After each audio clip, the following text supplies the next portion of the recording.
The clue is in the video title, actually.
But in case you still needed some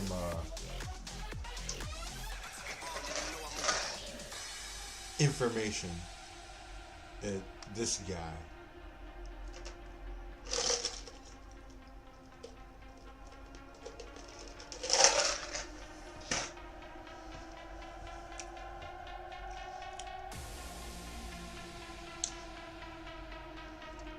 We're gonna do a couple of changes though, but Simon Fireheart is pretty much my brother's equivalent to Riot. It was his flagship core creation. But like I said, we're gonna make a couple of slight cosmetic changes.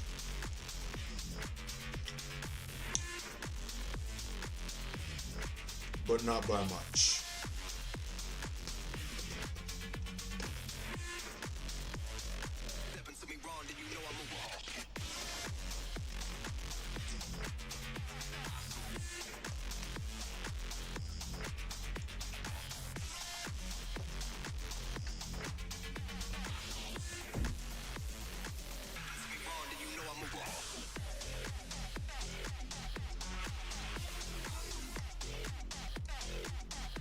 Okay, those are all the logos. Now a face photo.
apologies if all y'all hear is me crunching on ice here.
Thank you, Imani.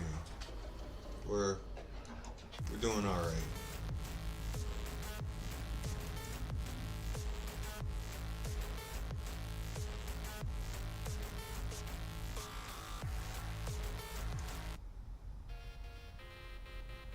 I'm in the mood for some Streets of Rage soundtrack. Yep.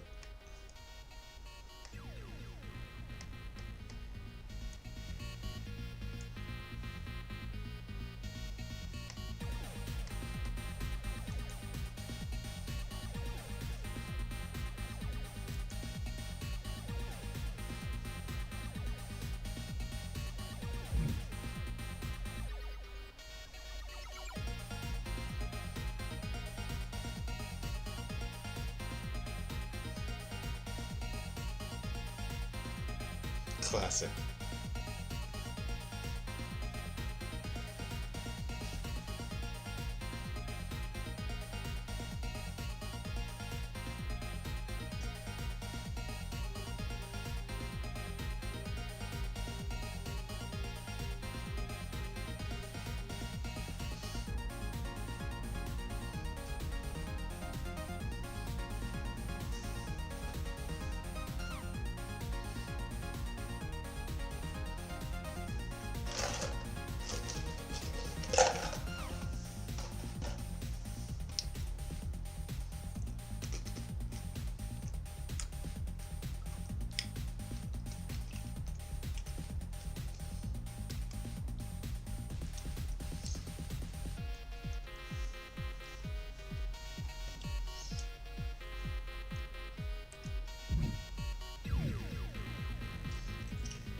Same here, Seven.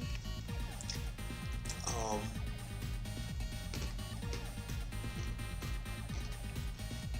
as I was saying earlier,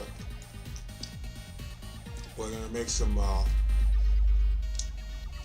cosmetic changes.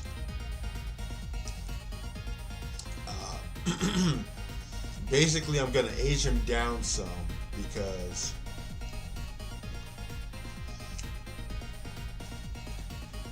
at least in his appearance, because Simon Fireheart and Riot are about the same age, but for whatever reason, my brother has him looking really older, like, you know, with the balding hair and stuff like that. I might stick with that, I'm not sure. But I definitely do want to make him look a little younger. About the same age as I have Riot and Magnus looking. Somewhere to that effect.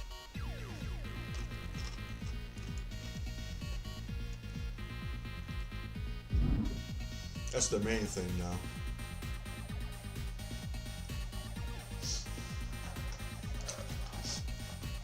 A little bit of both. The power of suspended disbelief.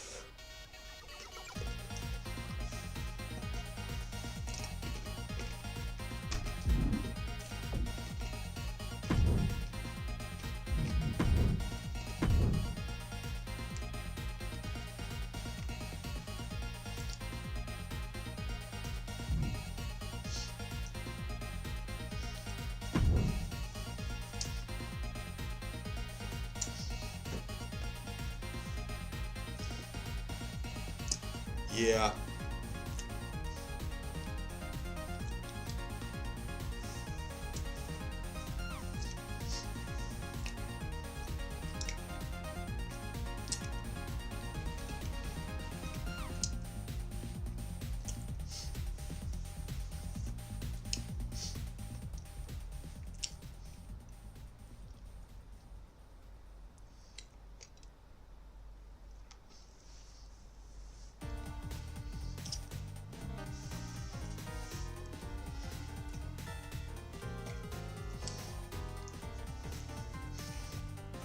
I think that's probably going to be the trickiest part, trying to find proper moveset to emulate that style. I think I can come up with something.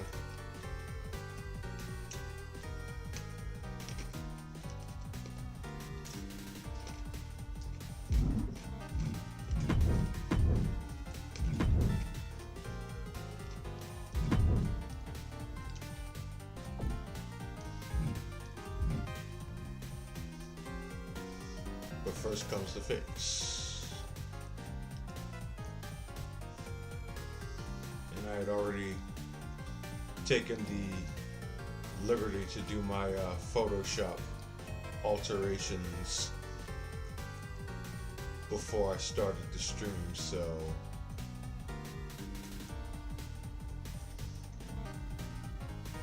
at least as far as the color is concerned, we're good.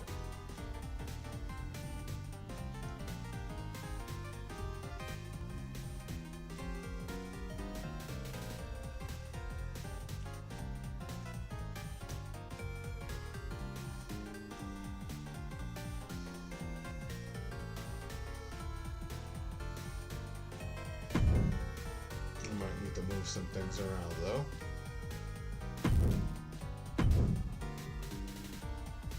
See how far we have to work here. It doesn't look far.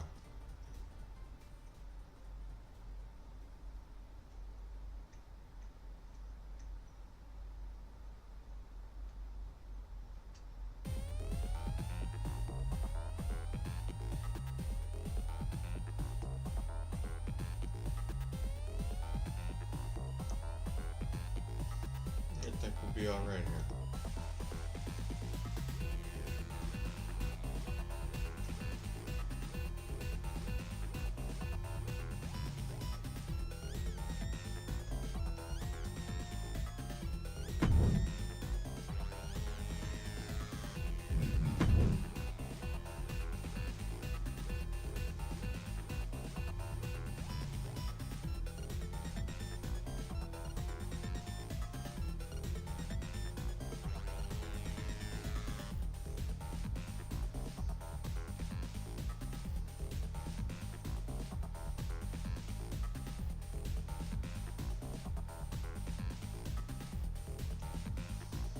It's always the skin tone.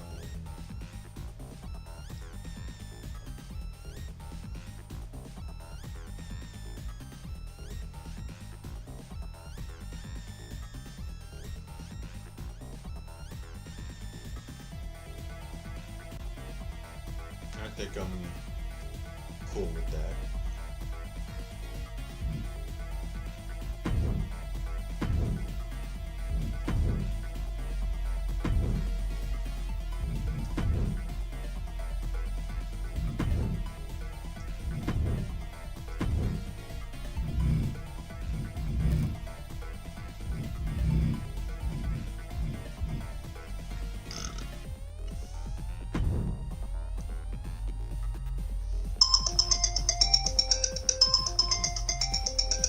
Super loud alarm.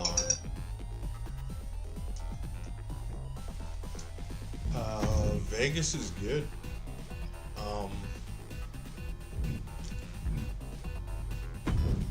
Well,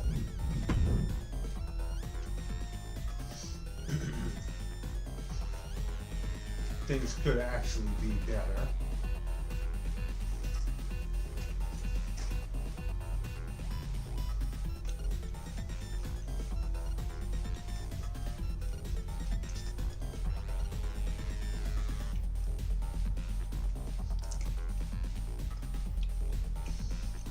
Like right now, the main thing is you got a lot of people are worried because of what's happening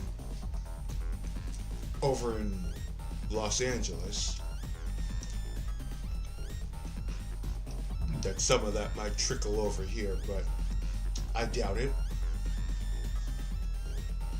Without sounding too conspiratorial, I don't think those fires are naturally occurring incidents.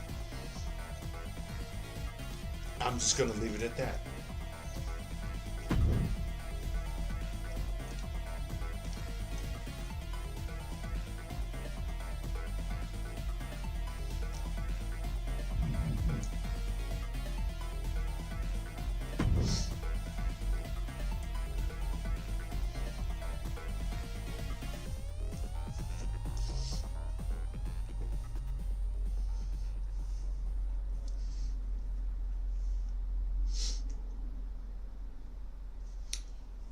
But how that really becomes a concern for people in Vegas is because for some strange reason they can't get water to Los Angeles. The water supply that we get in Vegas goes through California. So that's where people are a little worried.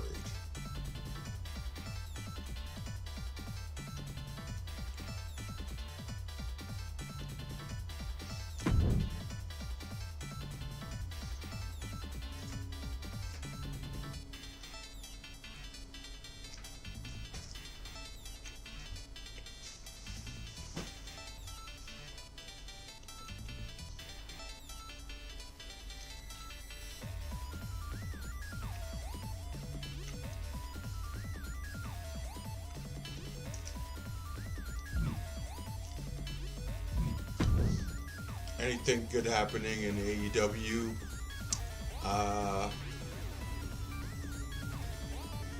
Yeah.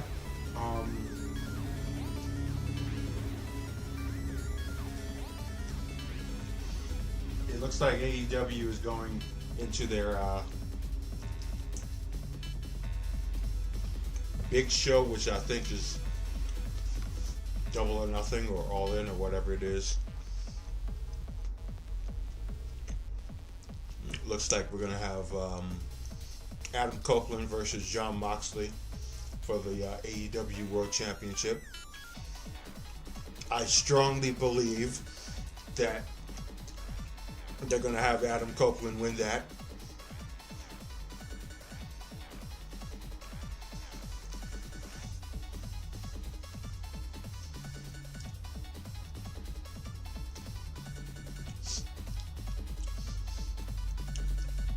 I think the two favorite things I have for AEW right now is Mariah May as the Women's World Champion, because she's evil. Like, she is calling herself the Woman from Hell, and it's pretty fitting of the character. She's like diabolical, as as good of a female heel as there is right now in professional wrestling, in my opinion. And then on the opposite end of that, you got this whole Toni Storm gimmick where she came back and she's got like this memory loss where she thinks that she's still a rookie. And at first people were like, this is cheesy, but the way that she's pulling it off, like, if you could tell that she was talented from the Timeless gimmick. And so people were salty that she came back, but she wasn't using the Timeless gimmick. But this whole rookie thing that she's got going on is just as good, in my opinion. And I believe that it's probably just her, you know, setting something up for when she does get back into the path against Mariah May and possibly regaining the women's championship. So that's good stuff. Then over at WWE, like right now it's all about Tiffy time and her cashing in that women's Money in the Bank. So now she's the women's champion, and Rhea Ripley is the women's world champion. And then I believe Julia now is the NXT women's champion. So, I mean, as far as women's wrestling, that's pretty cool. As far as the men's wrestling goes, it's just, I don't know what they're going to do. I don't know.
And am I still on?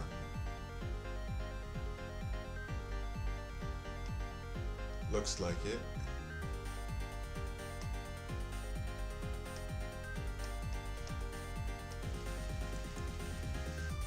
Okay.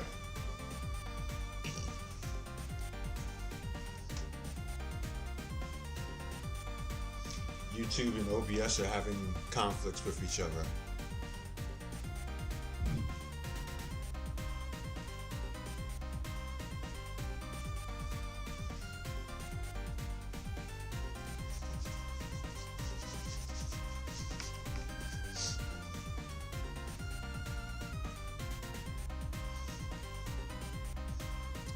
I'll check them out when I get the opportunity.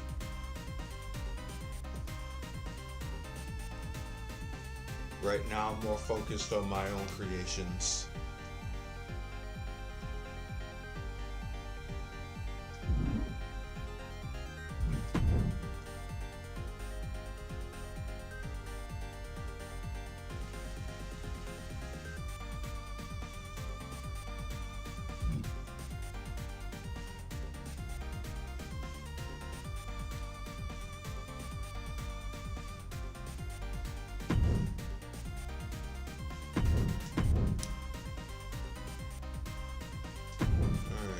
get into the appearance.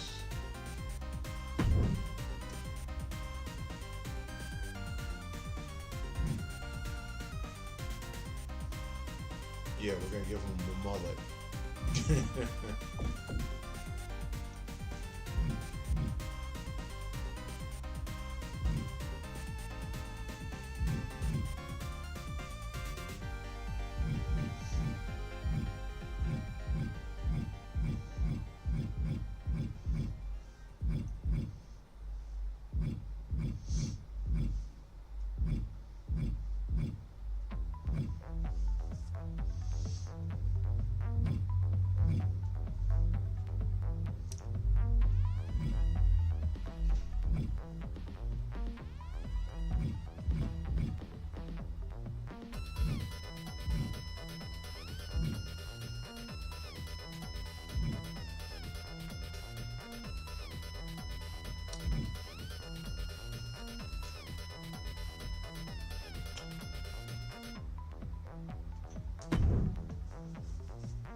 See how this one looks.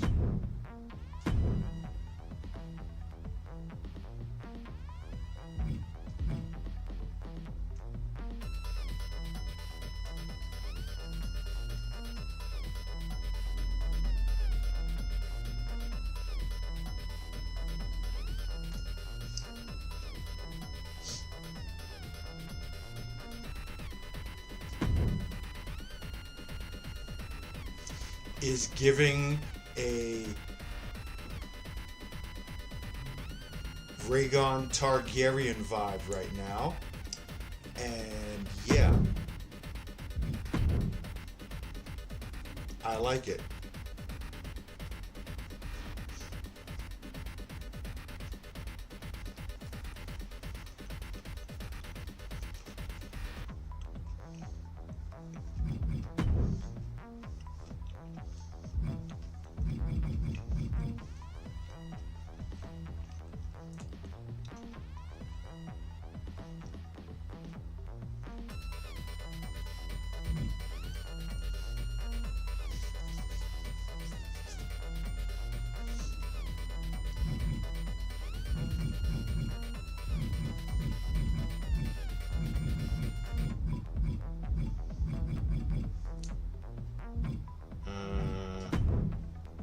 Let's check out the beards.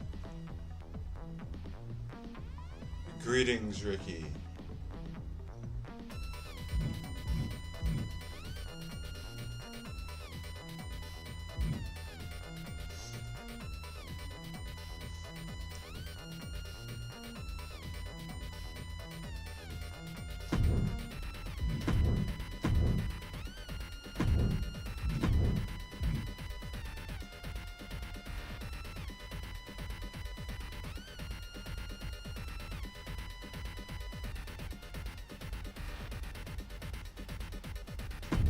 Thank you. Greatly appreciated.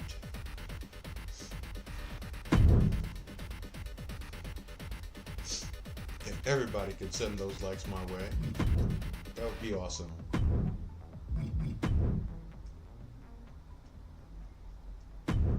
Not that I'm looking for them, it's just nice to have.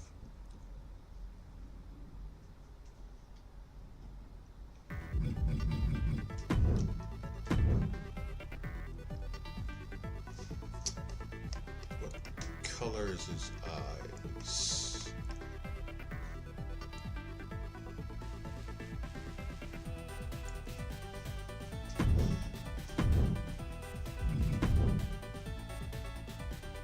Bluish. Yeah, we'll do blue.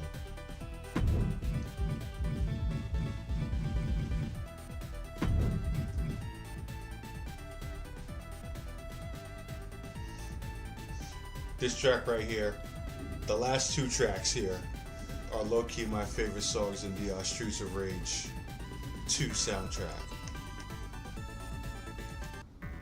Let me go play this one here again.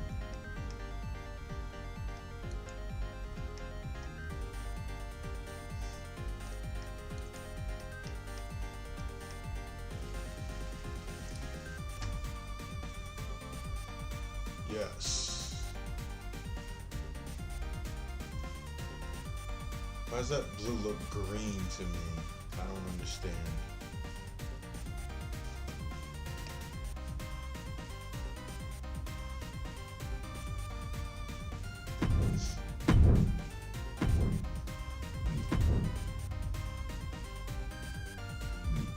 Yep. Streets of Rage, all three of the games, the Genesis games, are, in my opinion, the best game soundtracks of all time.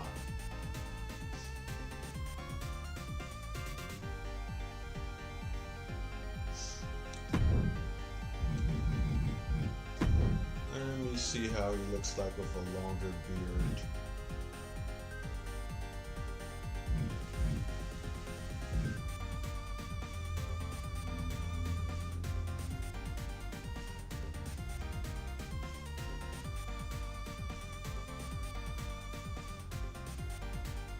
I think I like this one. Let me see how the long one that my brother used look.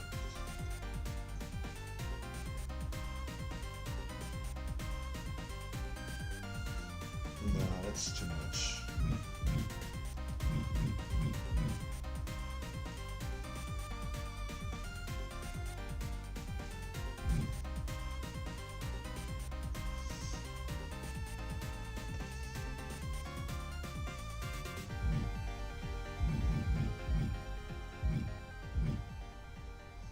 Cool.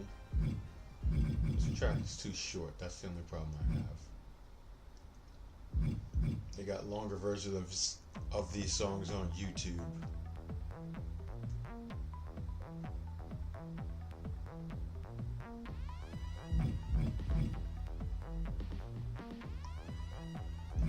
And now I forgot the beer that I just had.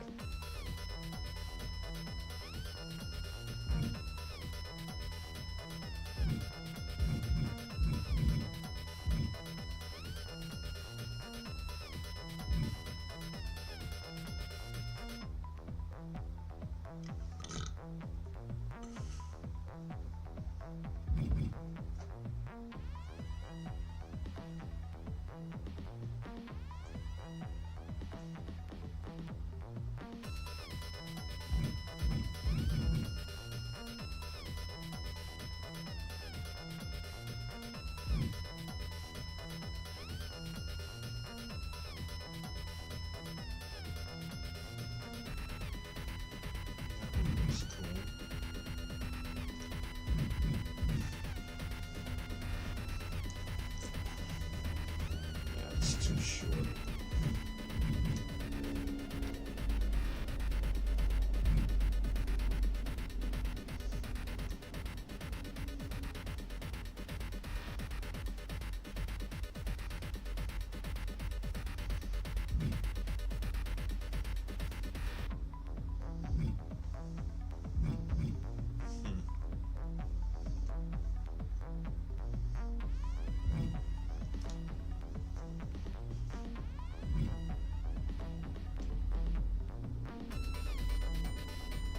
Tough call here. Tough call.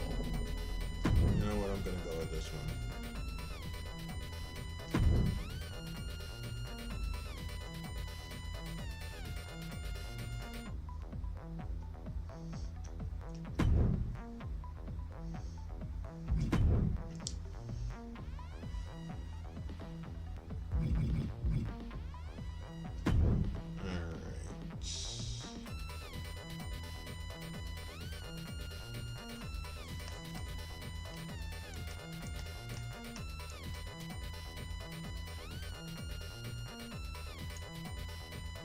Sun does have battle scars.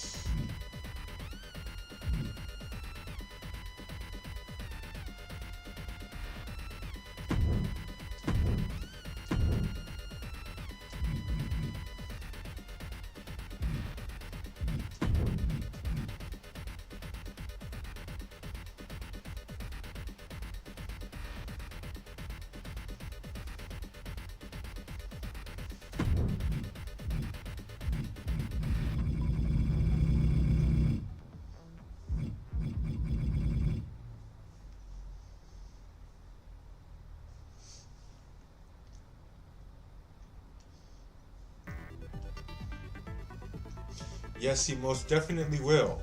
We just don't want him to look like it for, right now.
What do I think of Punk and Seth? Well, I was never a big CM Punk fan. I don't not like him, but he's overrated.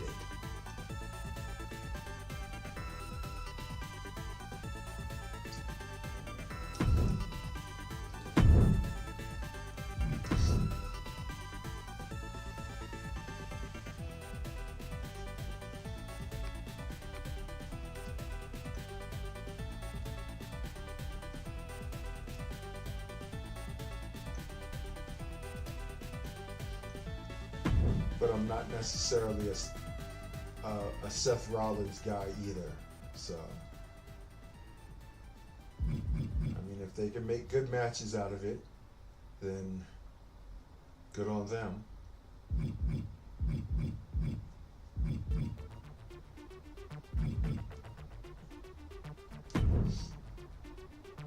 I know Seth legitimately doesn't like CM Punk though, so.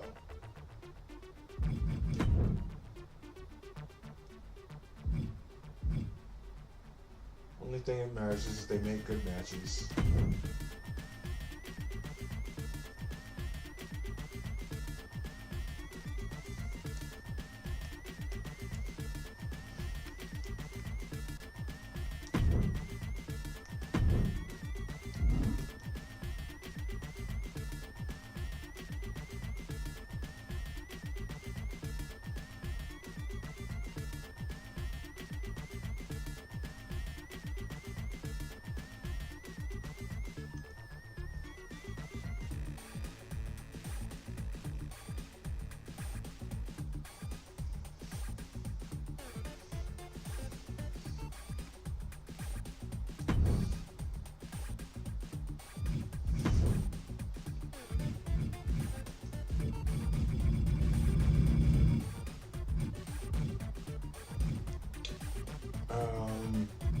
They're gonna have to be careful how it is that they handle that feud because, like I just said, Seth legitimately doesn't like CM Punk, so it's not out of possibility that Punk put a little extra into the GTS because he wanted to try to hurt Seth or send some kind of message. And Rollins will definitely try to repay that, which is not going to be good because I don't know if y'all remember, but Rollins has a kind of reputation for not being safe.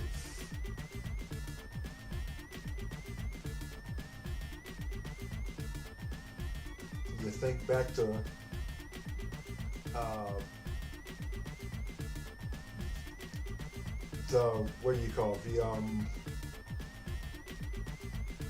that turnbuckle power bomb that he did on Sting that basically ended Sting's run in WWE.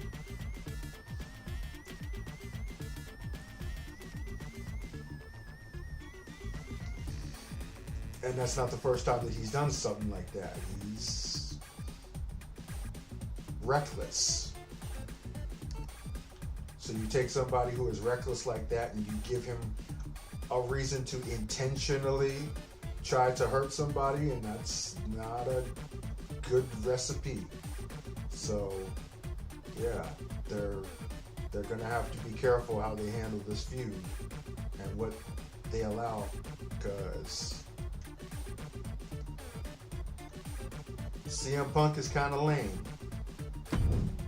He gets injured easily.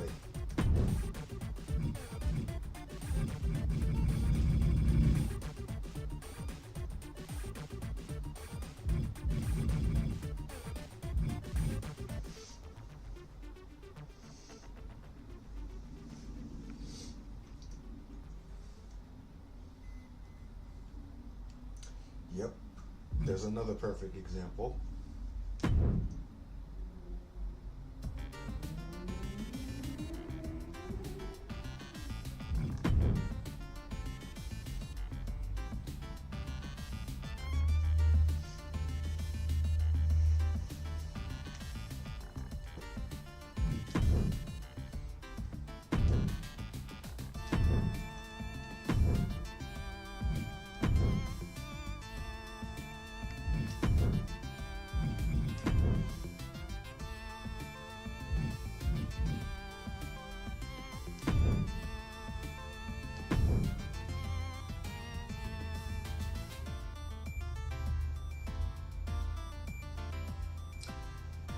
Basically, this feud can be really, really good or really, really bad.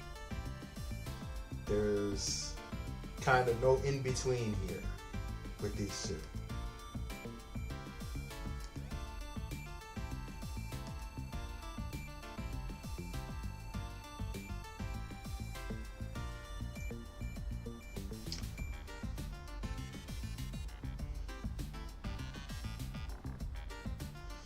Okay, my groceries are coming soon. Greetings, Jacket. Welcome.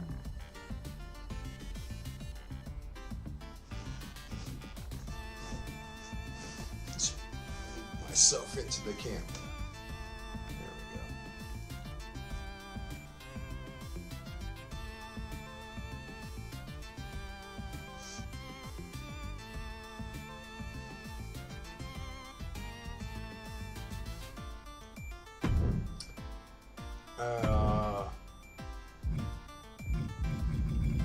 Only driving game I play is Need for Speed. Which reminds me, I need to get Need for Speed Unbound. Now that I have a PlayStation 5, I should get that.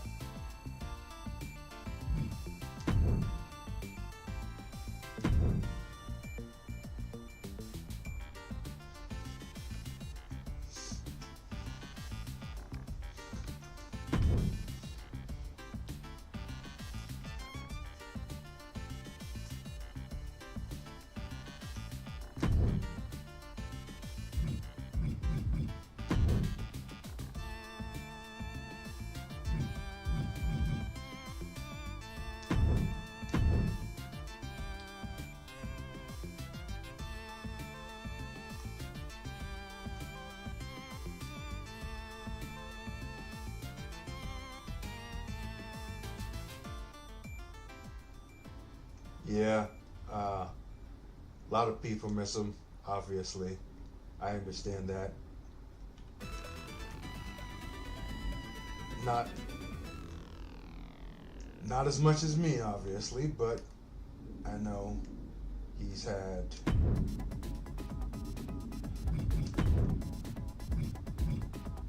a lot of friends and a lot of influences along his journey.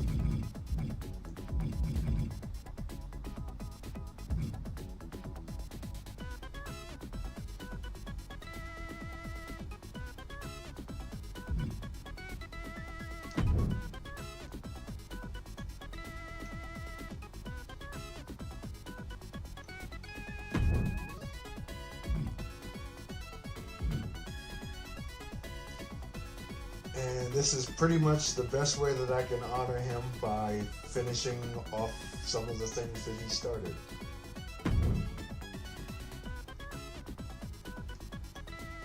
and integrating that into my work as much as possible, because truth be told, I had other plans that I was going to be doing with the XWA, but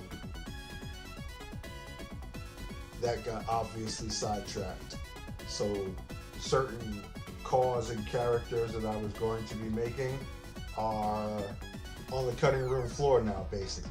Like, I might make them, I might not make them, because I'm doing this instead.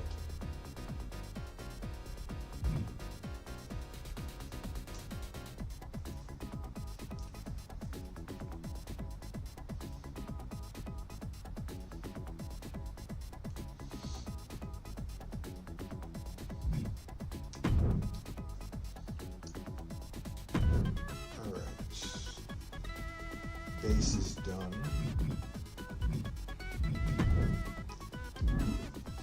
So I will now do what it is that I do all the time now, and encourage anybody else to do as well. That being, create the base of your car and save it before you do anything else. Because the last thing that you want to happen is for you to have your work completed and the game crash on you when you try to save, which has happened to me twice since I started streaming. That's not fun.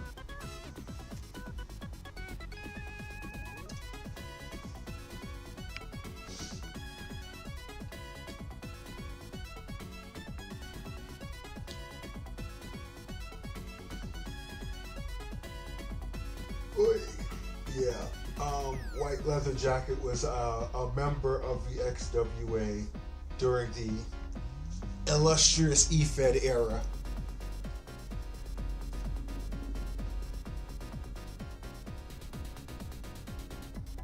He's also been making cars just as long as we have. At least online. Like, probably made cars longer than he has, but that's because I'm older than him, so I've played all of the older games. But online, as far as posting car creations to be shared, he's been around just as long. A couple of other guys too. Dow M for Murder also. And that's it in this chat, I think.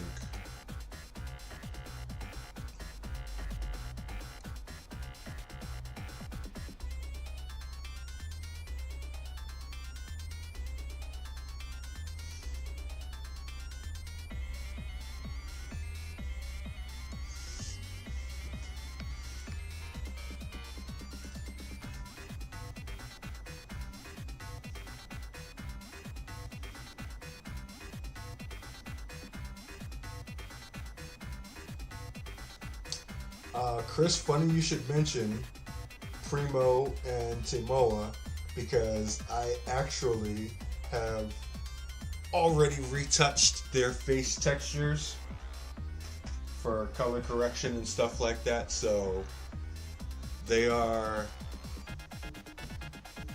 coming soon. They're actually going to be next on the list after I finish Simon. As far as Blake Evans goes, I'm thinking I might make both Blake and Brett Evans and put them together as a tag team, which would be interesting because Blake is a heel and Brett is a face, but to have them together as a tag team with still their same personalities would be interesting. Because Blake is kind of like legend killer Randy Orton type sadistic, and Brett is 1980s babyface positivity. And yeah, that would be an interesting dynamic together in a tag team.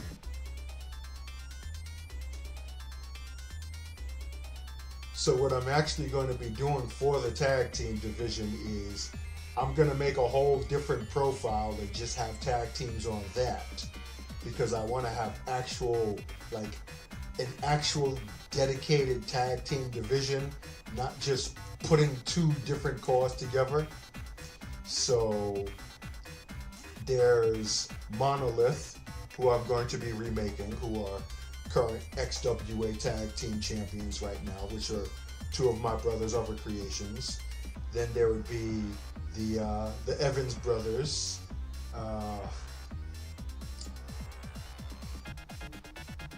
There's Puro Rudo, which is my take on Los Ingobernables. There's Katana, who most of y'all who already know who have followed my creations. And who else? A couple of other teams that I'm thinking about as well. Like a good 6 or 7 teams total.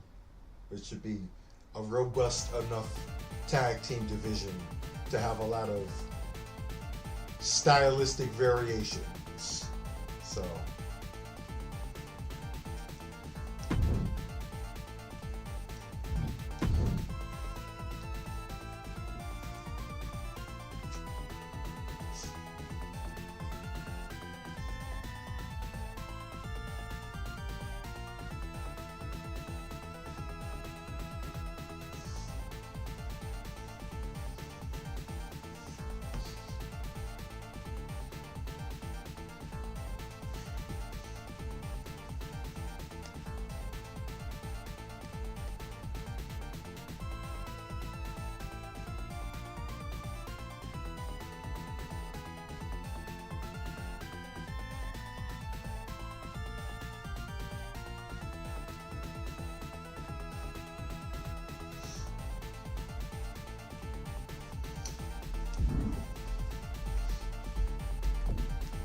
any new teams or factions?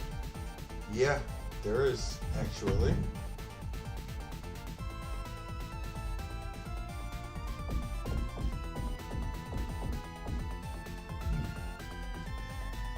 There's the Old Blood here, which are 4 characters who were a part of the XWA during the EFED area that I brought back with permission from certain users to recreate their cause. So Cyrus was one of my creations, Cyrus the Entertainer. Then there's Brian the Dragon Yang. There's Scott Odell, who is the first XWA World Heavyweight Champion. And then there's Kane Efferson, the Death Metal Colossus, who is also a former heavyweight champion. So there's them. Then there's Royalty, whom, in case you haven't already noticed, are all they're all part of Riot's lineage, basically. So I'm going to be adding a 4th member, but it's basically 3 different generations of the School of Hardcore. So you got Chad Treadstone, who was one of the first students of Riot.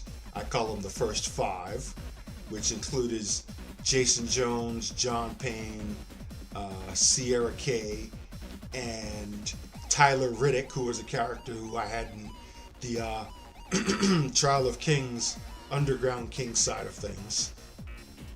So he's a part of that. Excuse me. Then you have Xander Xavier Luther, aka Double XL, who was a member of the 2nd generation. And then you have Christian Phoenix, who was a member of the 3rd generation that was actually trained by John Payne, not Riot, who fought Riot in the Trial of Kings tournament, which is on the channel if you want to go back and watch those videos. You probably should, of which is where he got bestowed the honor of being the King of Fire, as given by Riot. So he will be returning back to the XWA as the new king, where Riot will still be the old king. So, two kings, basically. One on the surface and one underground, basically.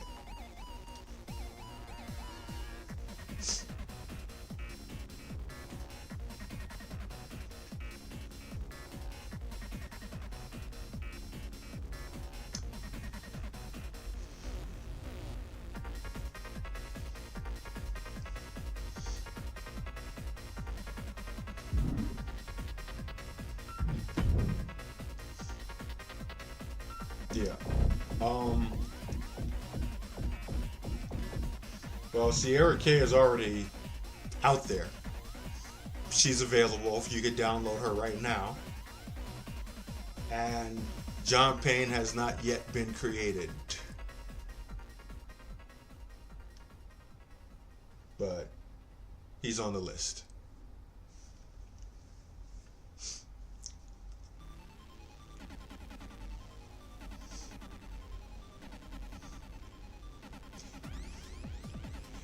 I thought about making a version of Brian Jasta, but that was not any of our work there.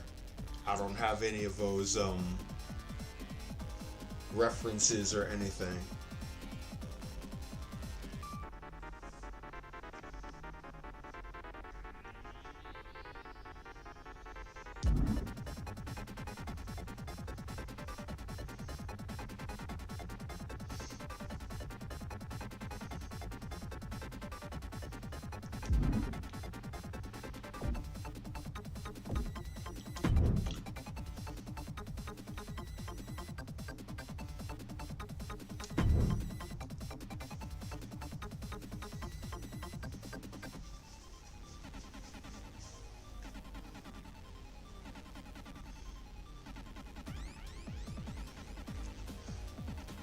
One of the side projects that I was going to do was create my interpretations of a lot of the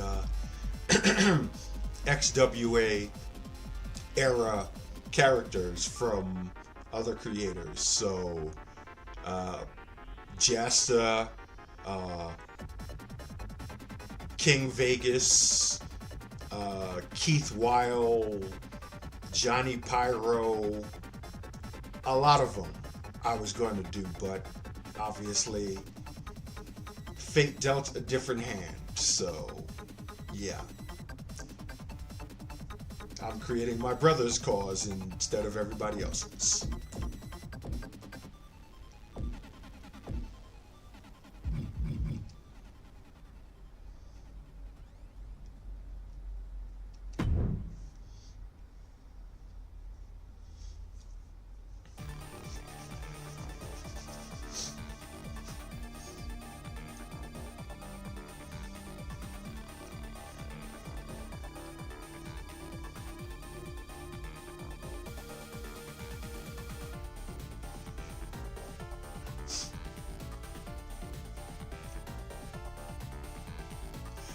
Oh, well, that would be easy, Seven. Like, that'd be like a little bit of Raw the Rugged Man with New Jack, basically.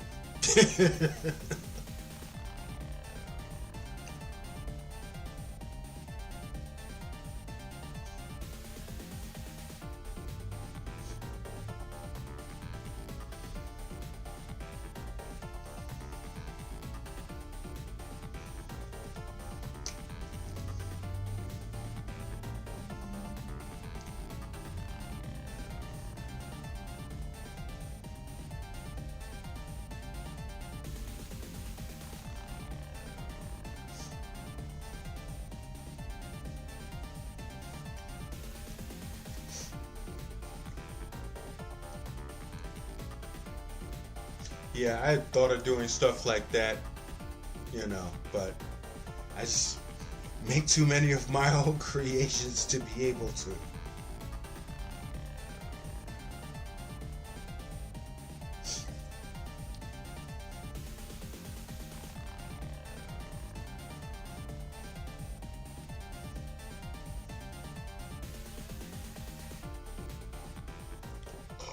Excuse me.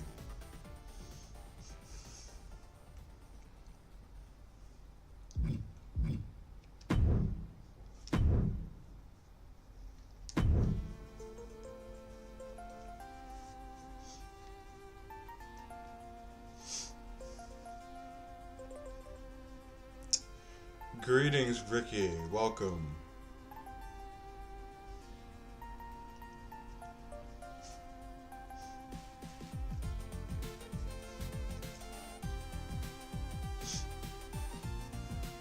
Yeah.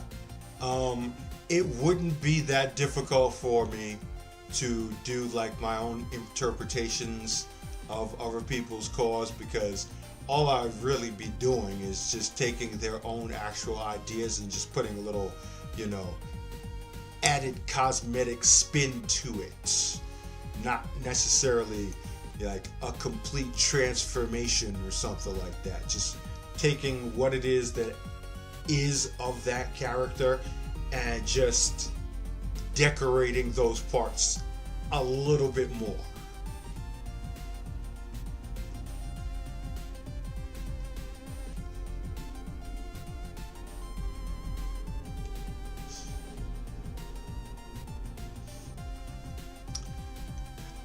Ricky, this is or will be Simon Fireheart, aka the Destroyer, aka the Patriarch of the Fireheart clan. He's my brother's flagship car. Basically, this is his riot, pretty much.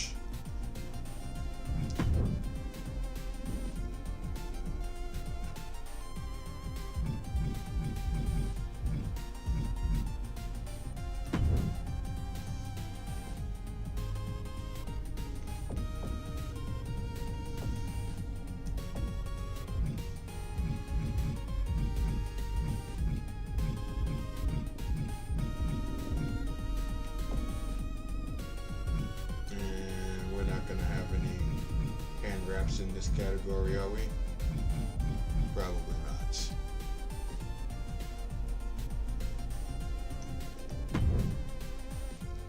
Yeah, I can show off the tats. That's as far as it'll let me zoom.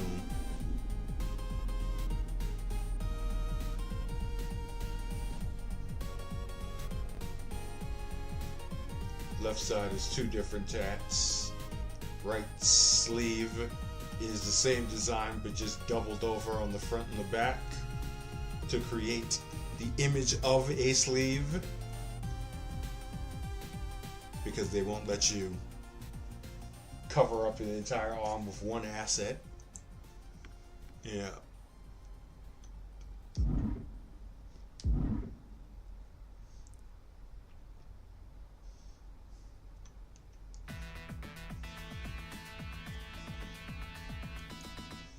Game over.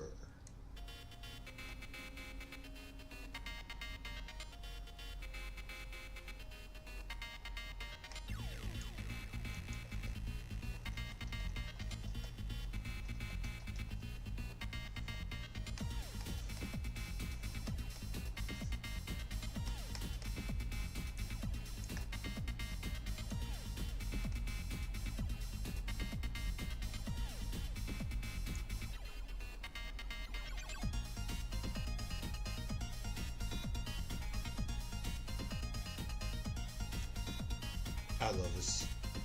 This version of this song is the best.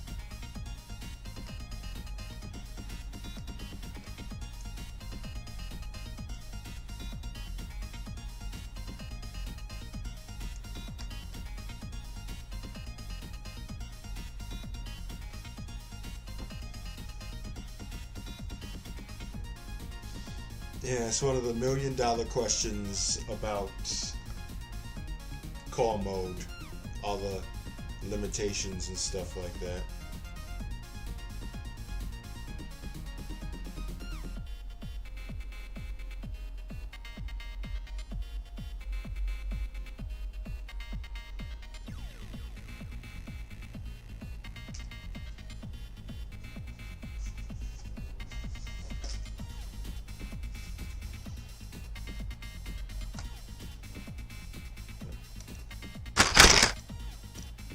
times.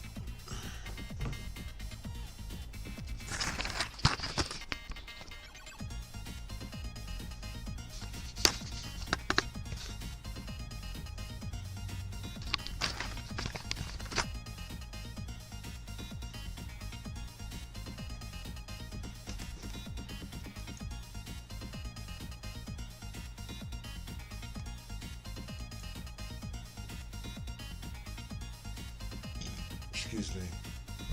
Thank you, Trivix.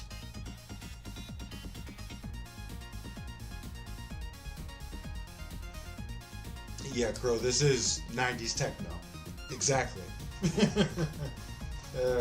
Streets of Rage 2 came out in 94, I want to say.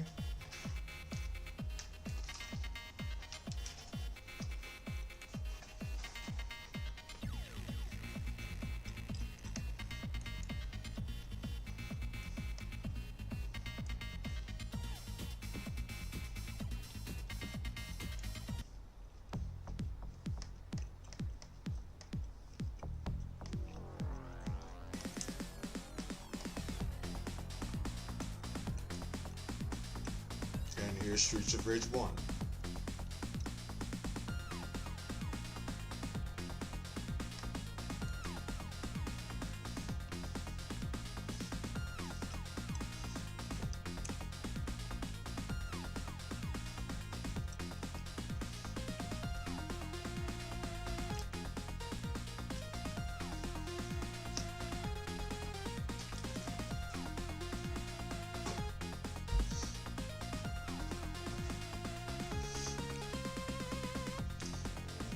Yep. Back in the 90s, Crow, there was the Broadway Arcade and Playland in Times Square.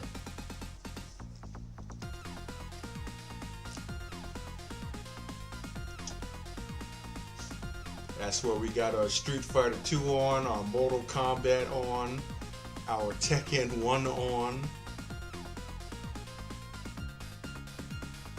Yeah.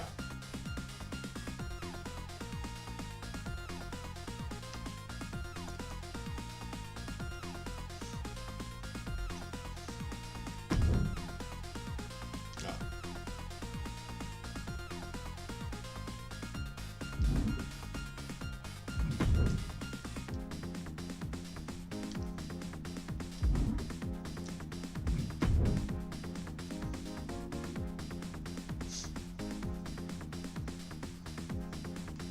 What else was there? NBA Jam,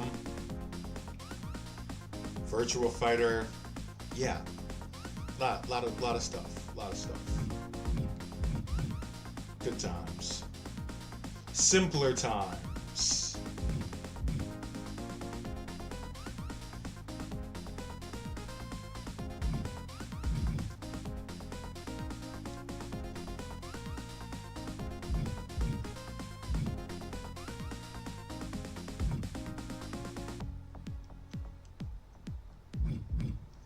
Let's go to the hang reps.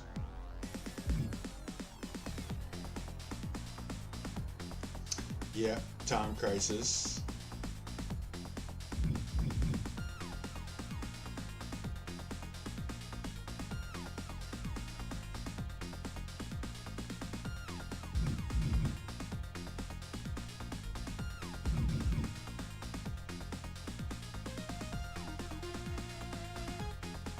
Lethal Enforcers was another one. I'm just trying to think back to all the games that I would normally play. There's a lot of them. Oh, excuse me.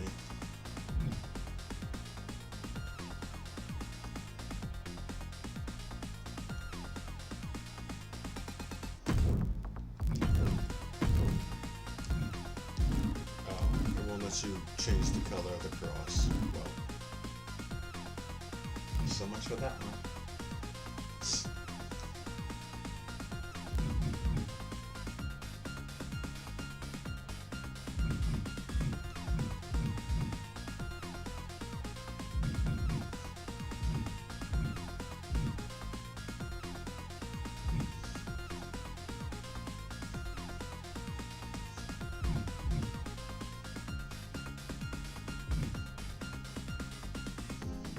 See, the problem I have with the hand wraps is that they're either really short or they're really long.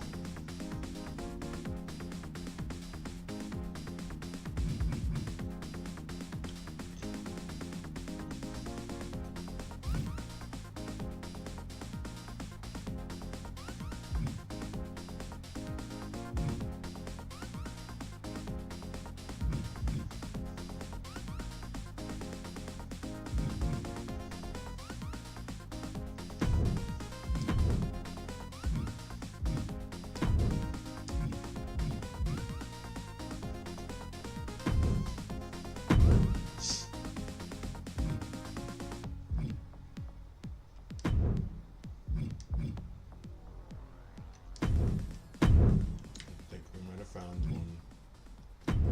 Yay!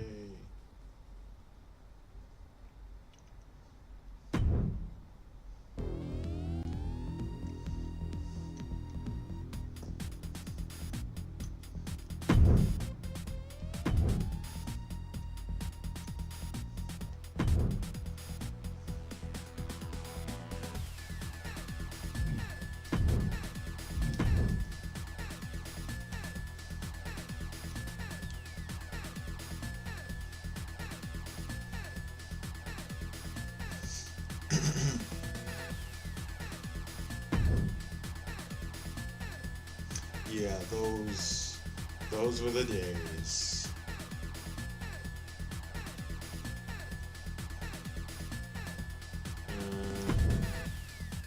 I'm not really feeling those hand wraps.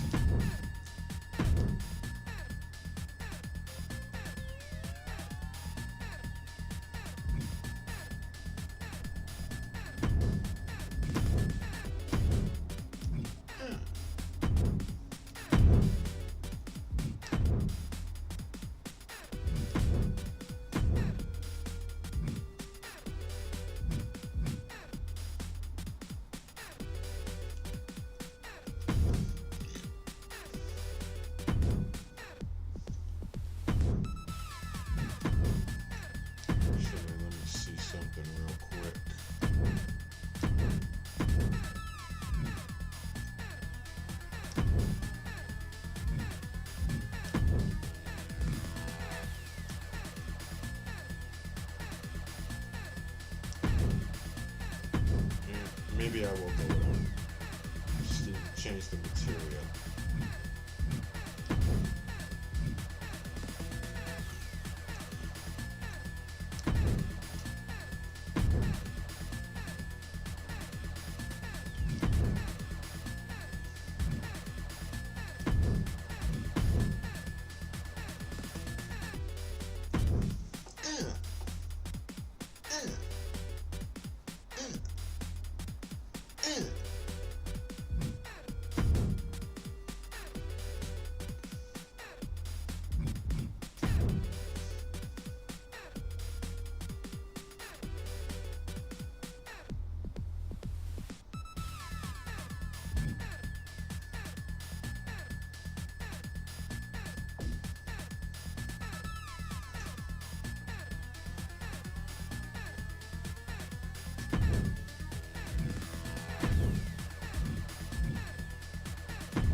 Keep it matte.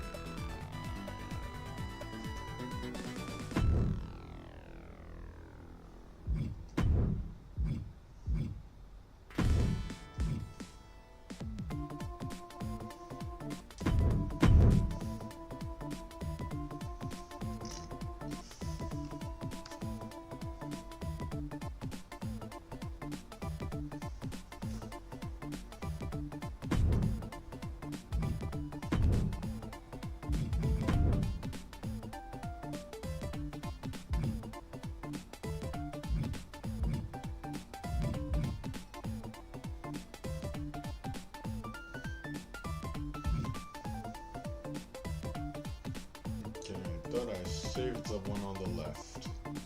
Apparently I did not.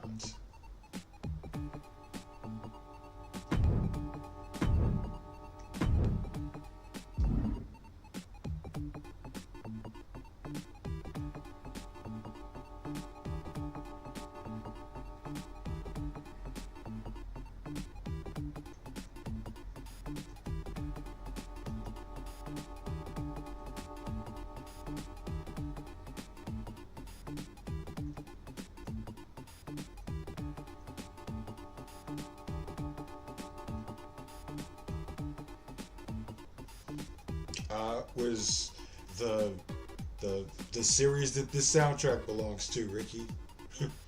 Streets of Rage.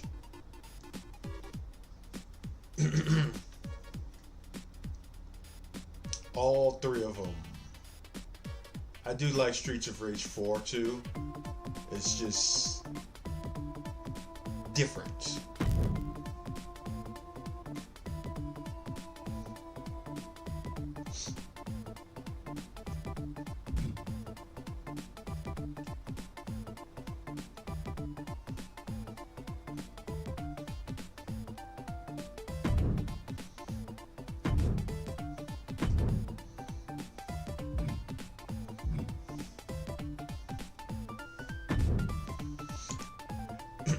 On the subject of Julia Penn, I mean, you only knew that it was going to be a matter of time before they put the championship on her.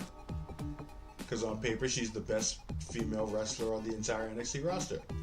She's Asuka, but younger.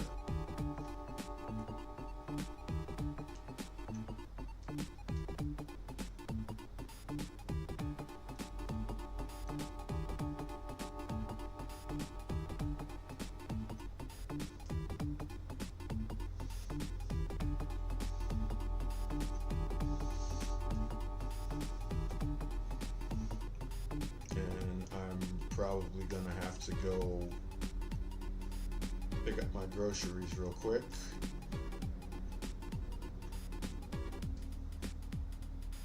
Yeah, they're right at the door, so.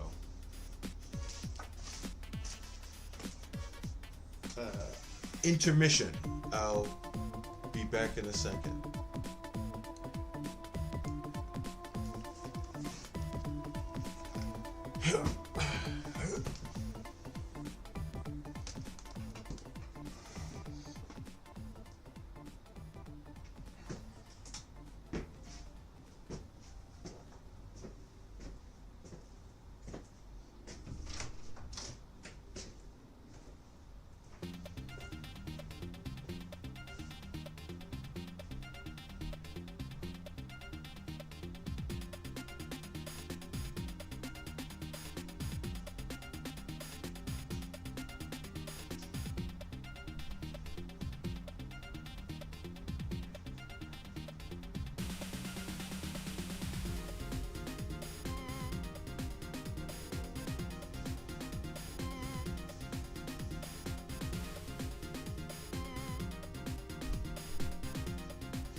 In this Warframe guide, I'm gonna give you the best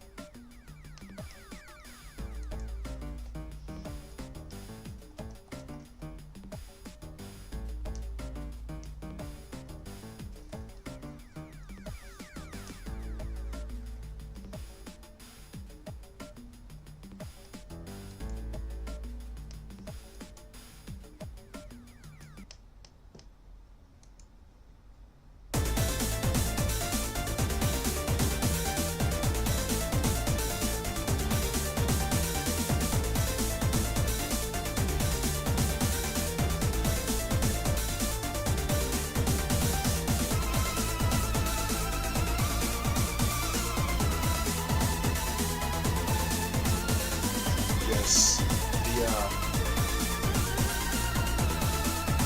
the bathroom break era.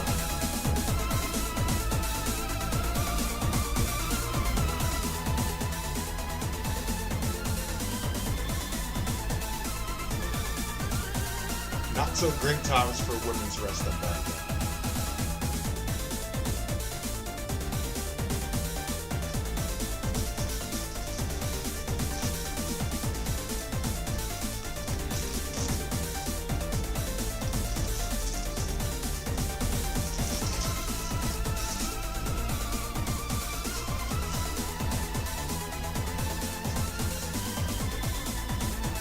This right here is a remix of the factory stage from Streets of Rage 2 by a guy named Iceferno Pro.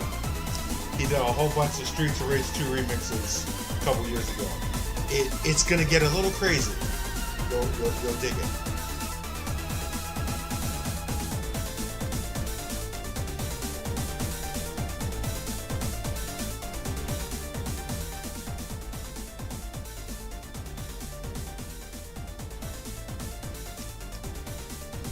Probably isn't mastered though, so it would be a little loud.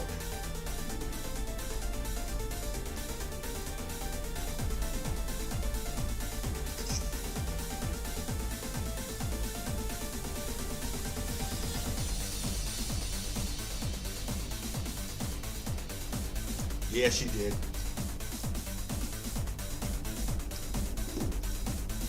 Like literally walked out. She eliminated herself out of a battle royale match, went backstage, quit, and left.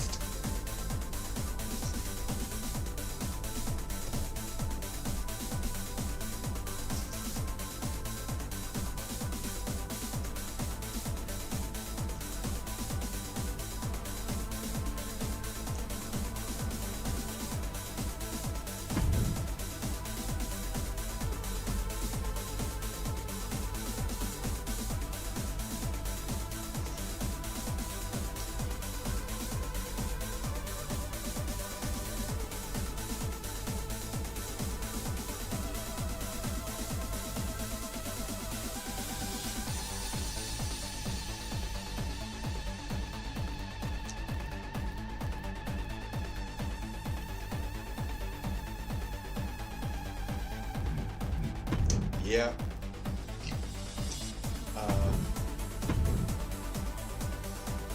She was kind of the start of the whole renaissance of women's wrestling. Like she was the first TNA Knockouts champion, so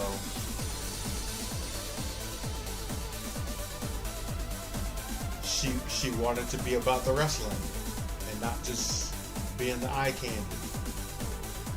So she went and did it somewhere else.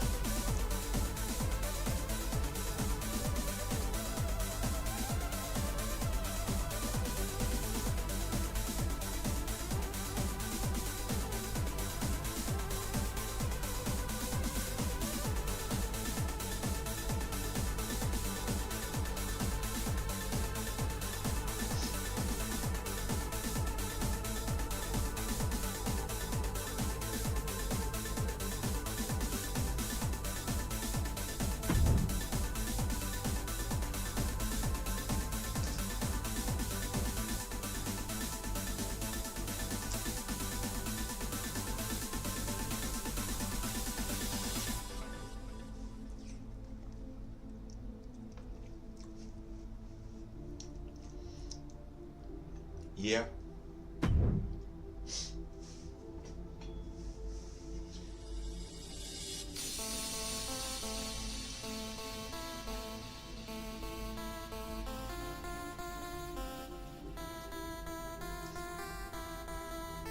Like, I don't know if you could say this is a good thing, but in TNA's best years, the thing that drew people to the company was the knockouts and the X division.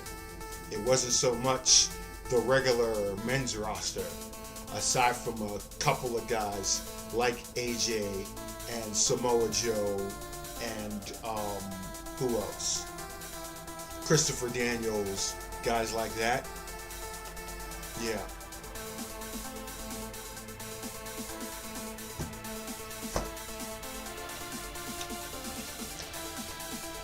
I drink way too much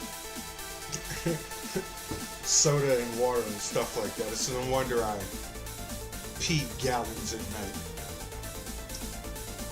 Greetings, AC. Oh, yeah.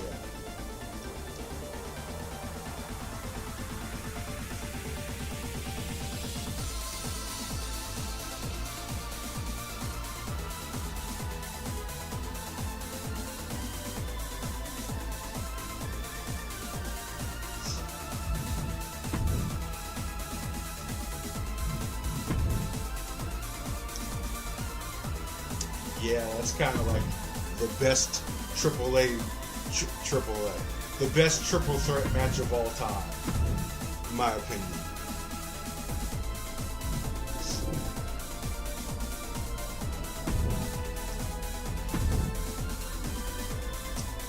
Absolutely.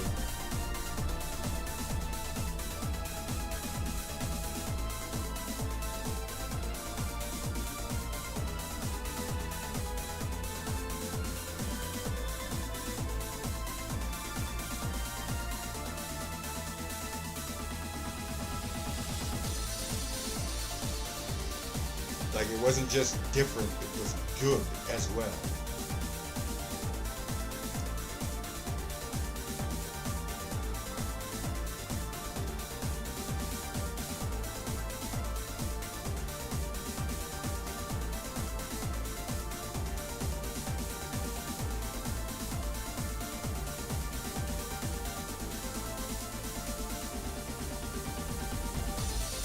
Yeah. They all had something to prove back then.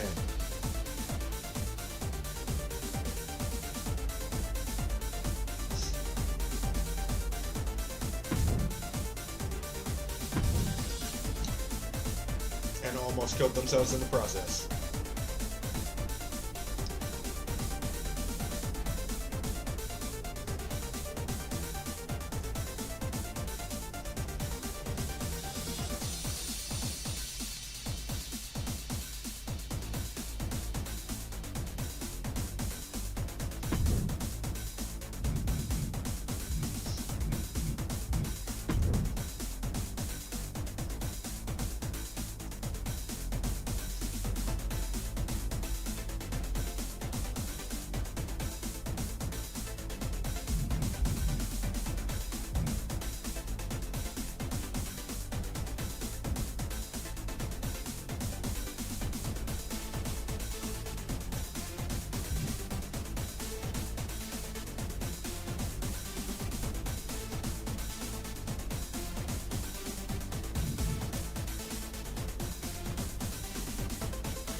Is Simon an army vet character?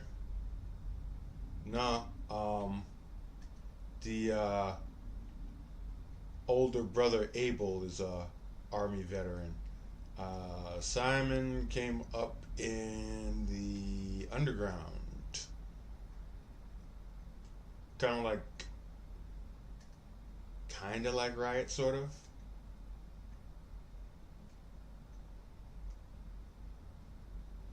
Kind of, but not quite.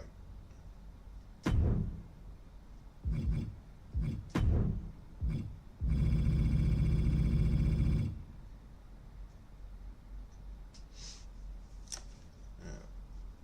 some music back on again.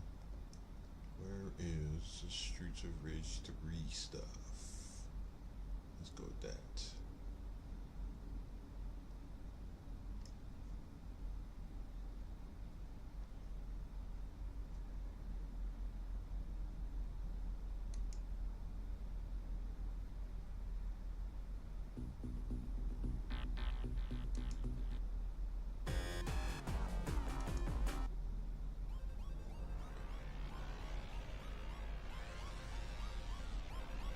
There we go.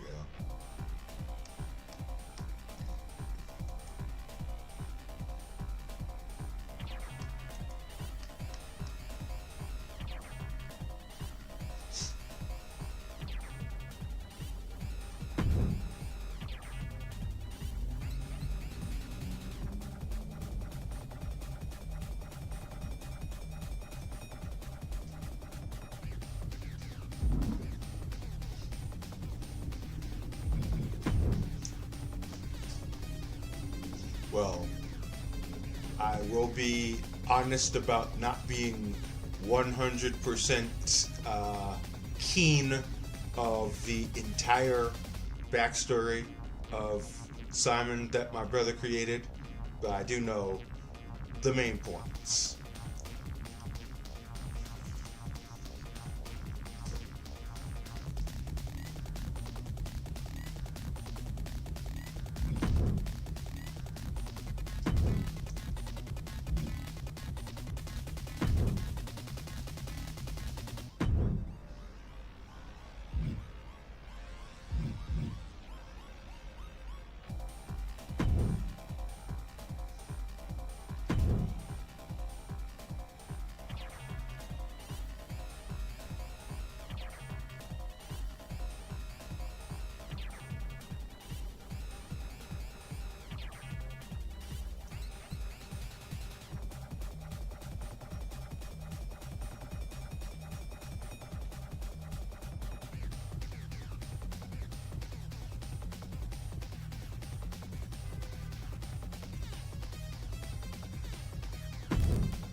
That'll work.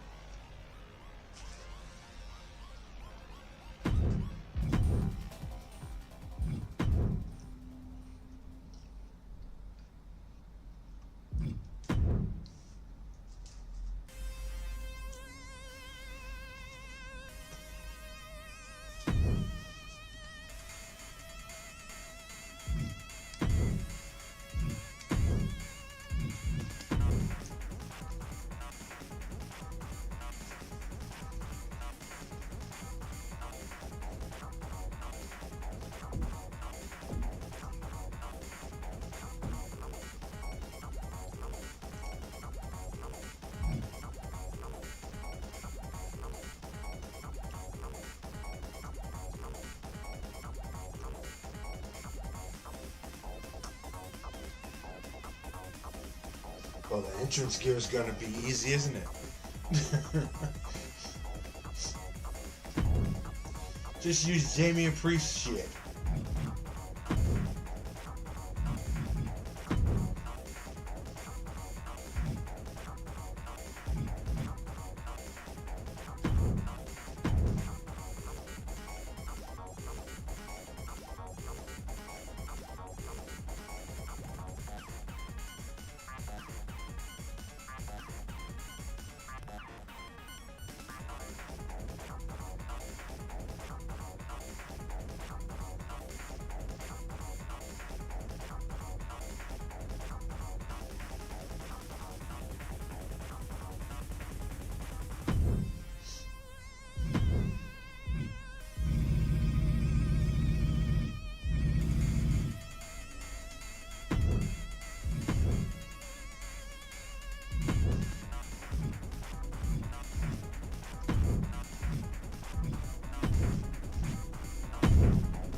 That was easy.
Greetings, midnight. Welcome.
Going to need to change the purple to a different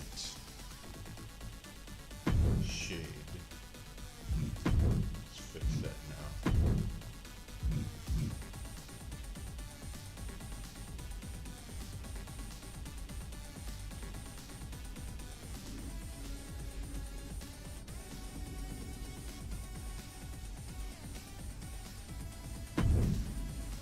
Yeah, that looks better.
Slasher look sounds interesting.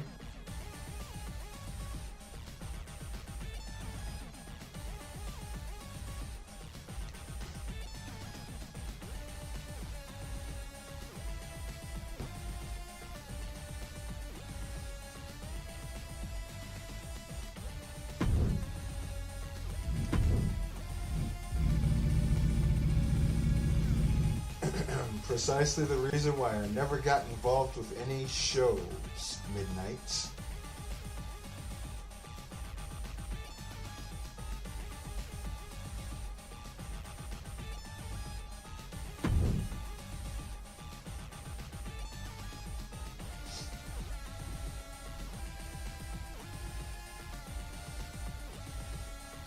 Yep, AC, it's basically the Randy Orton trunks, but we just got rid of the Orton stuff.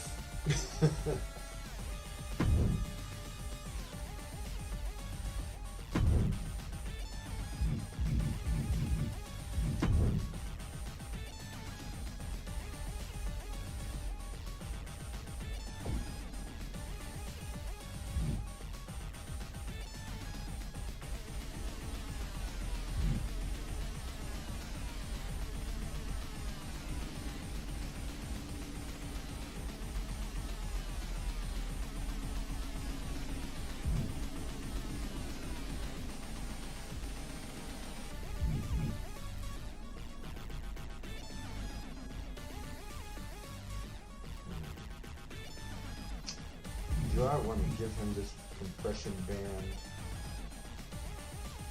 I think I do. Yes, I think I will.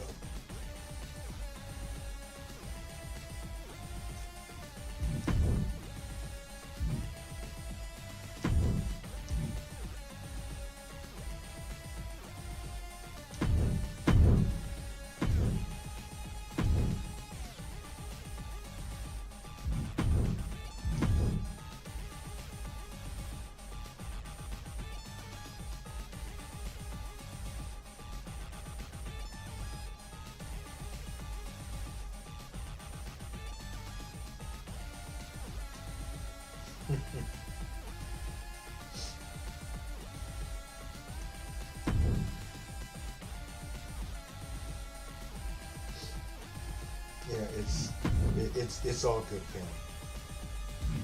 You'll be okay.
I only actually make other people's characters on very, very, very, very special conditions.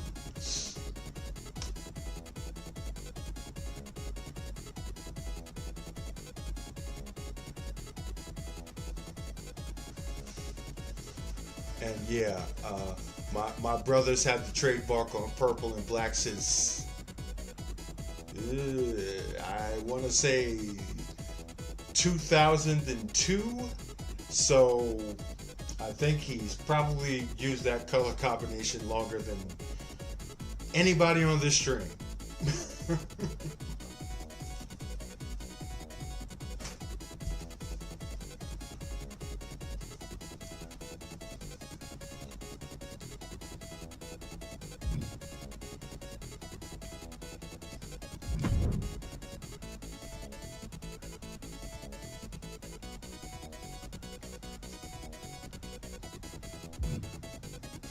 whenever WWF Attitude came out, I forgot what year that was.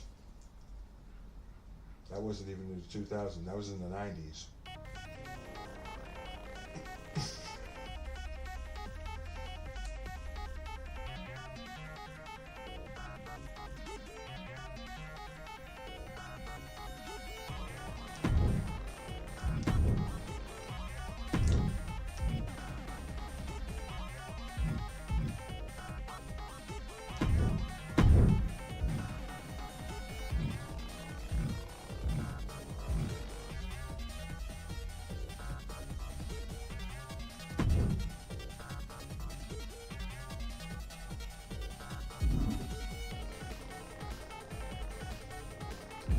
See what other jacket options there are here.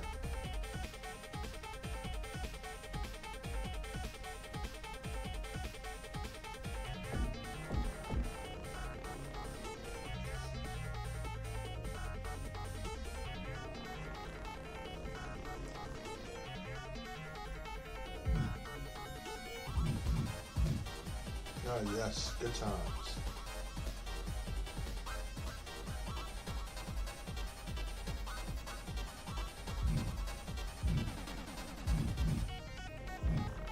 Yeah, that's cool. I don't play online either. I just specifically create cars and do shows. I'm not a online guy.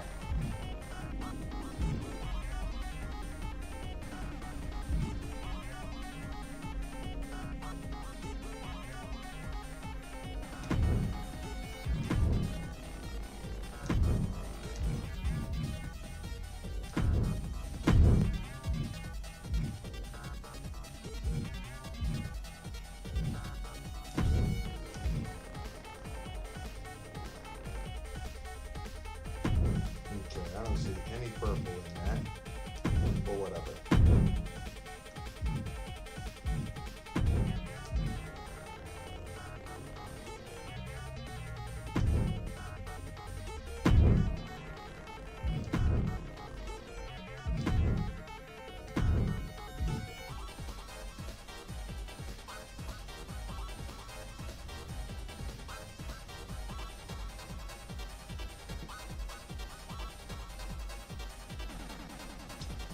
Thank you, Midnight. You too. Thank you.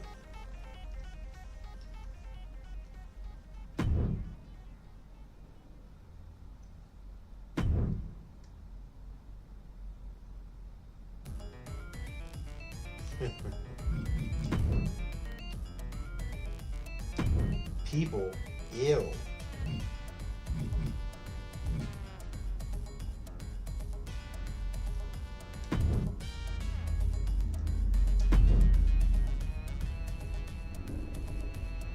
We don't do that here.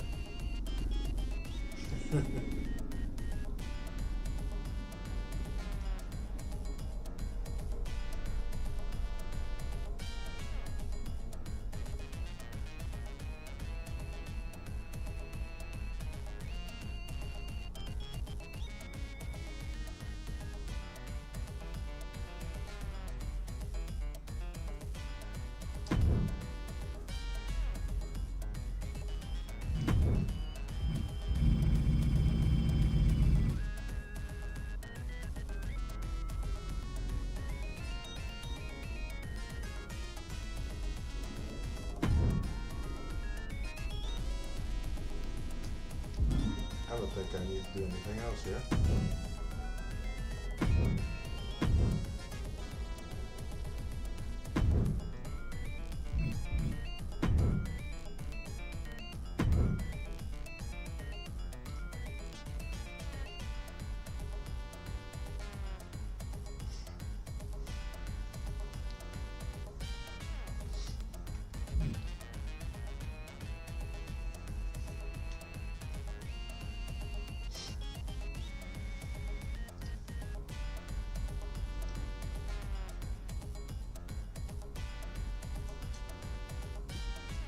I got a term that I got from a guy I follow on social media. He's an entrepreneur. named Alex Hormozy, and anytime he'll say something that's kind of like against the status quo, he'll finish it by saying, comma, and that's okay. So yeah, that's your situation right there. Like, I am not a social butterfly, comma, but that's okay.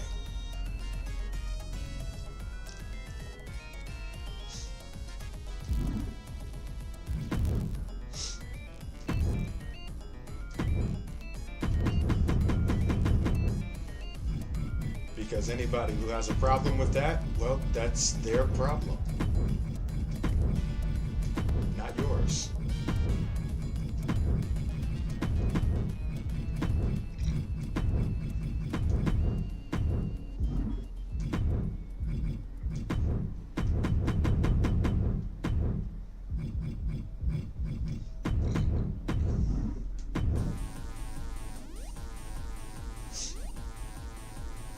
Yeah, absolutely.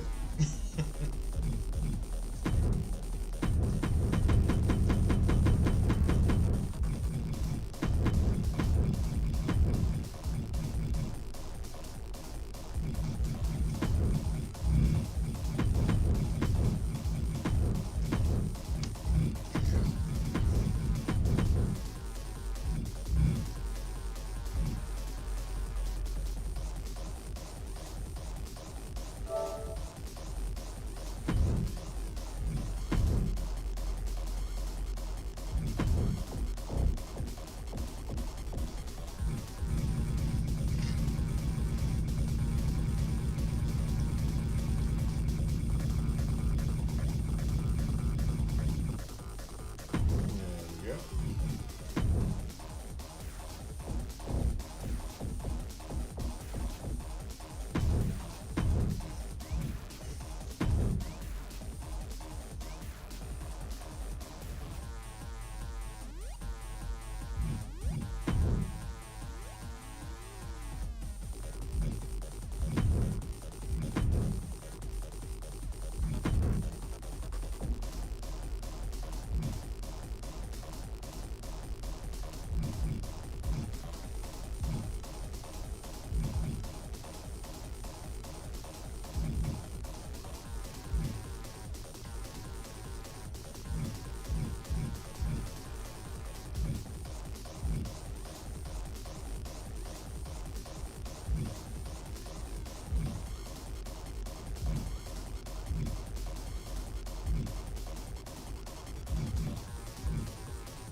Yeah, we'll go with that.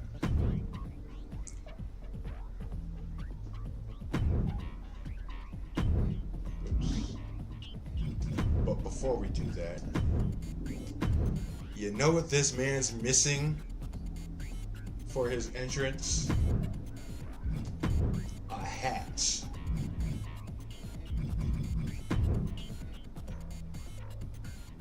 And not just any hat.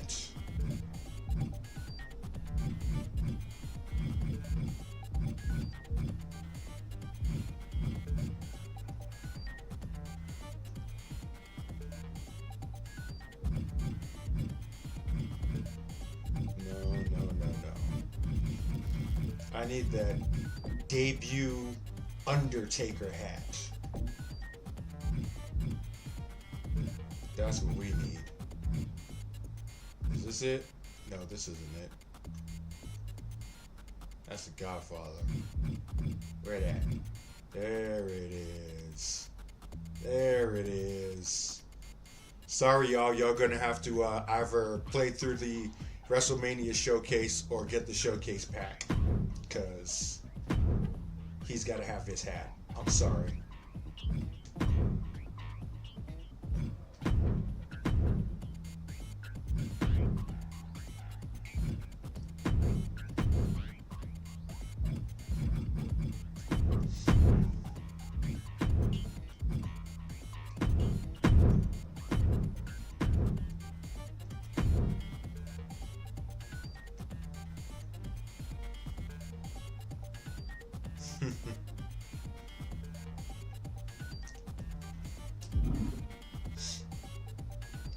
Excuse me.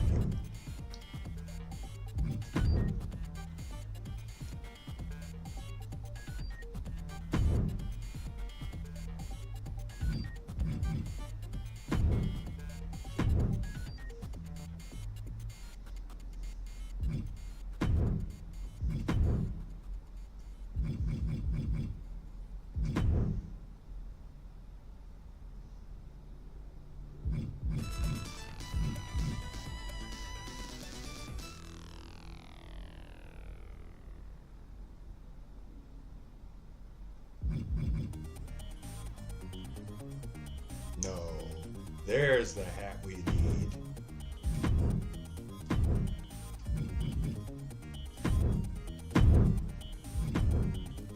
Much better.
Is that not the dopest call pose you will ever see in your life?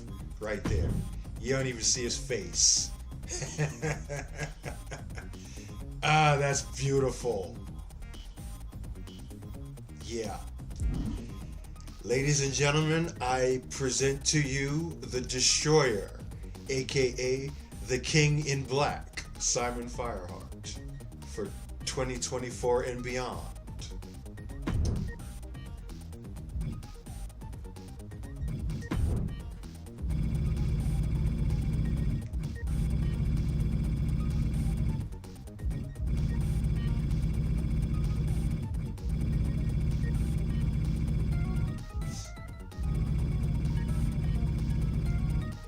Dope indeed. Yes. You know what? Let's jack that aggression all the way up to 100.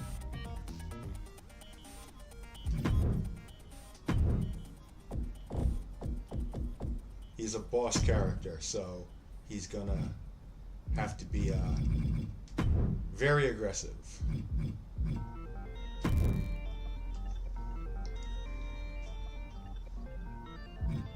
He'll keep his fighting style striker. And yeah. We're done. Please don't crash. Thank you.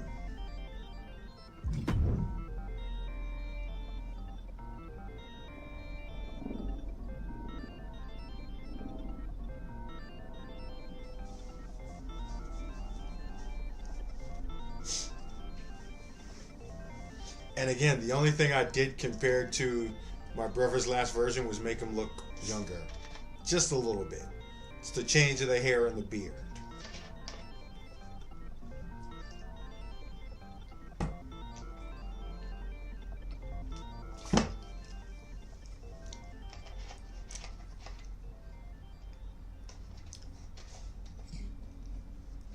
I don't think it should be anybody's surprise what entrance I'm going to give him.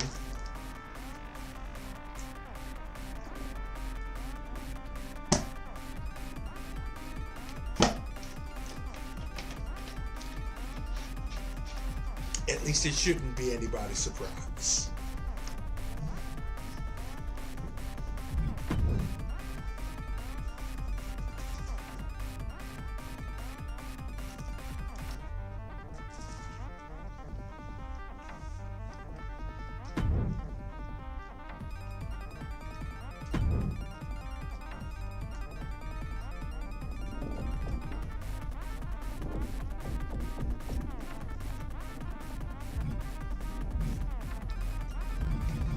I mean, how fucking dope is that?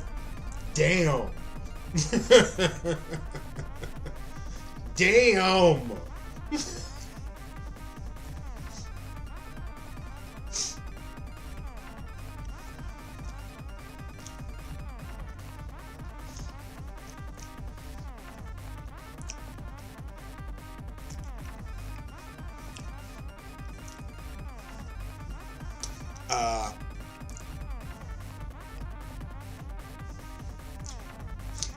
Yeah, Trivix, I do have a tier system for my ratings.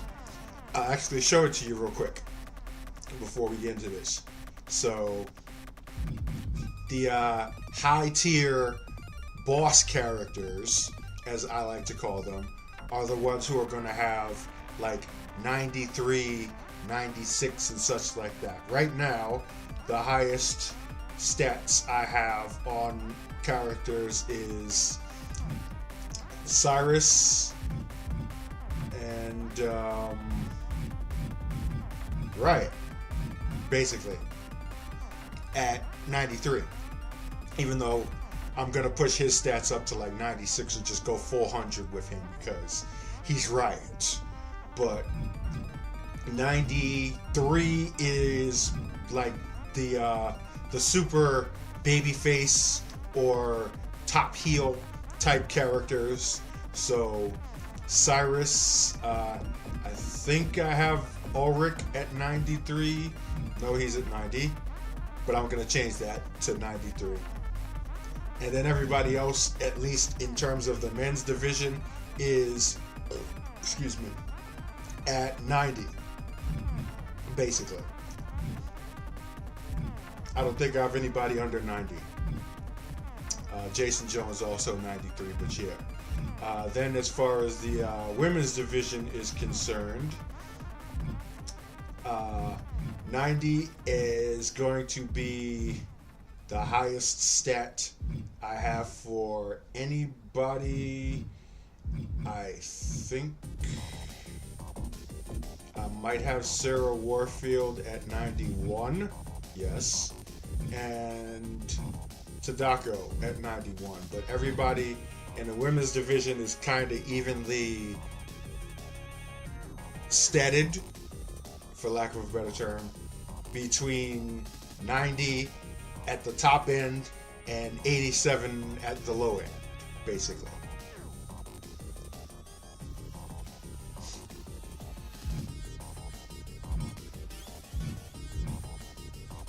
Okay, 85. I lied.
Yeah, I just got to change the lighting to a purple shade, and that's pretty much all we got to do here.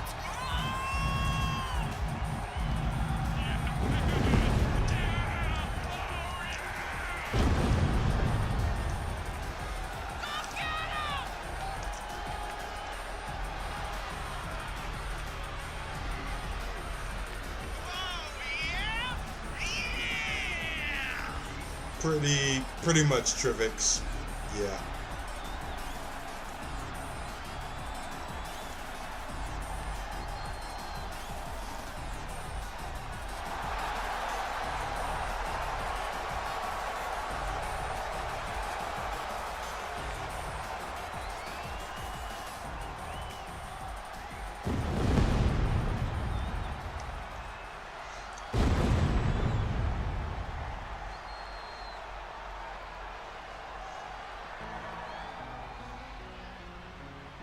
Eh.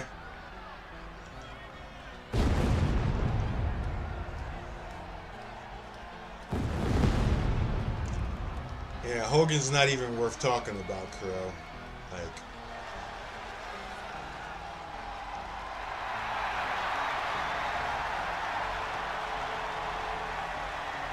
old news.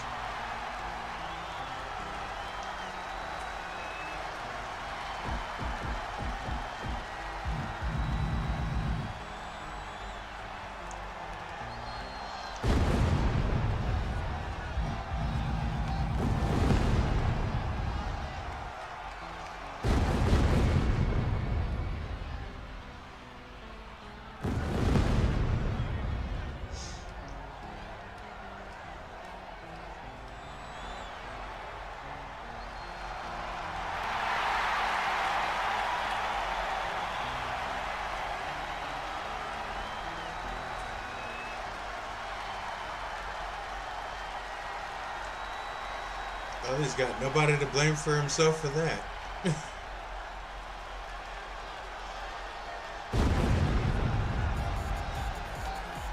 Oh yeah, this is awesome.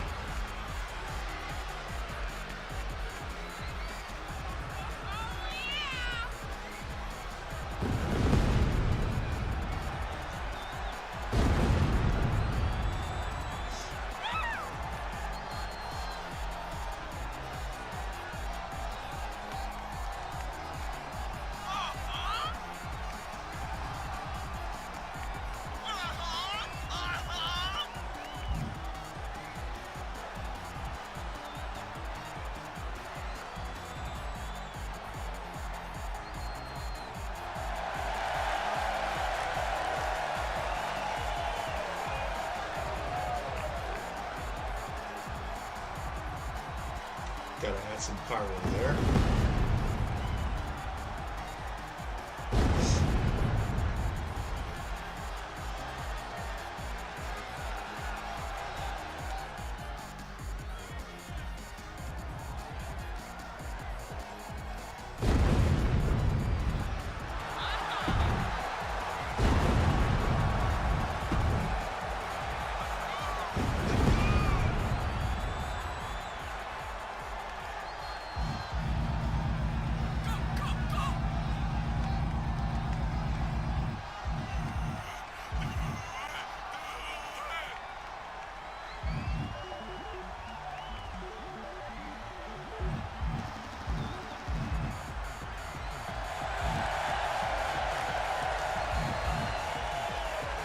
Excuse me.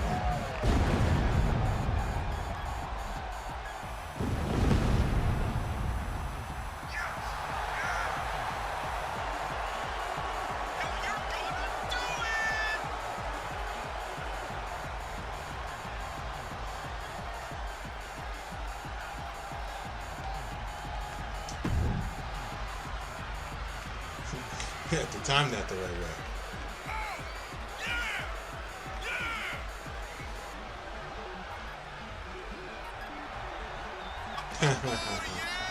Actually, no, Pin. That's the way that New Japan does their booking. Basically, you have the top guy, but everybody who he's going up against has that potential.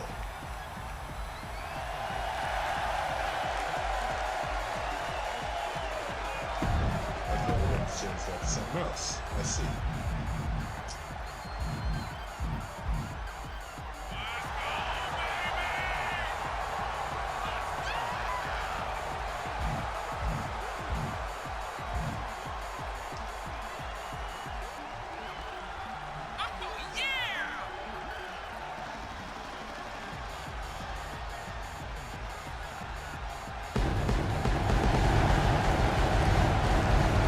There we go.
Perfect.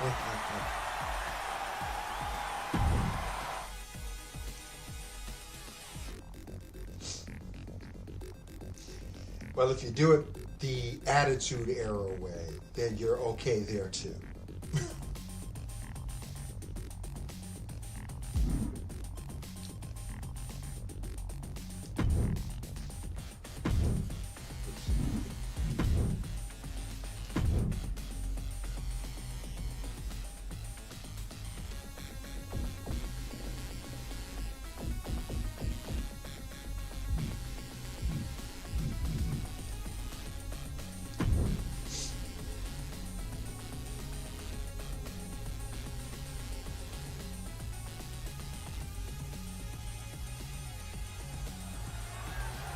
Here is your winner, Simon F.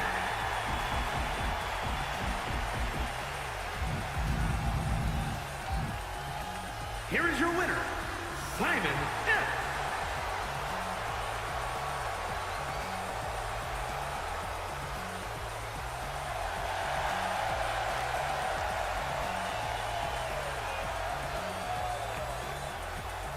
Here is your winner, Simon F. Here is your winner, Simon F.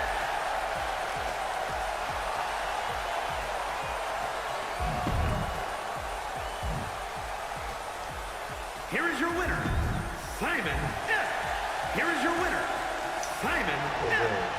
Big evil for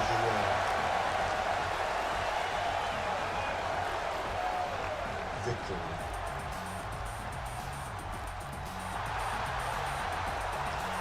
Here is your winner, Simon F.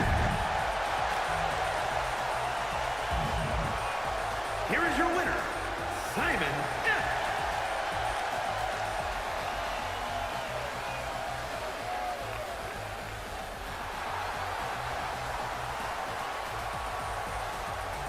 Here is your winner, Simon F. They're all too damn short. Here is your winner, Simon F.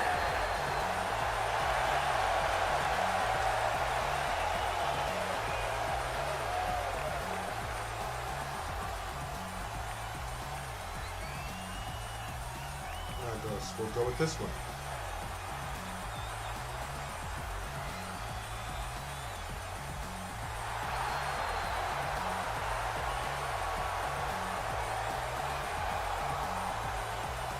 Here is your winner, Simon F. Here is your winner, Simon F.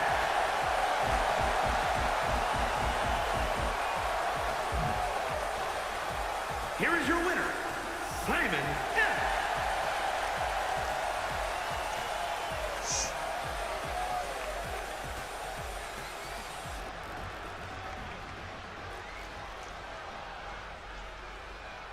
Oh, I meant in general, not just for the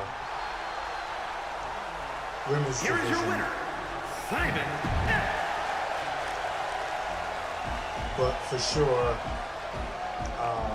there Here is your winner, Simon F. there is no era of women's wrestling that will ever surpass 1990s era Joshi.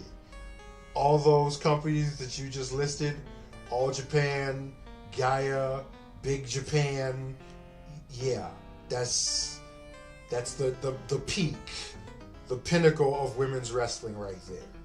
Like, it's good now, but WWE, AEW, TNA, even the Japanese companies now like Stardom and Shimmer, they'll never get that close to what that was back then, where you had Mariko, Yoshida, Aja Kong, Bull Nakano.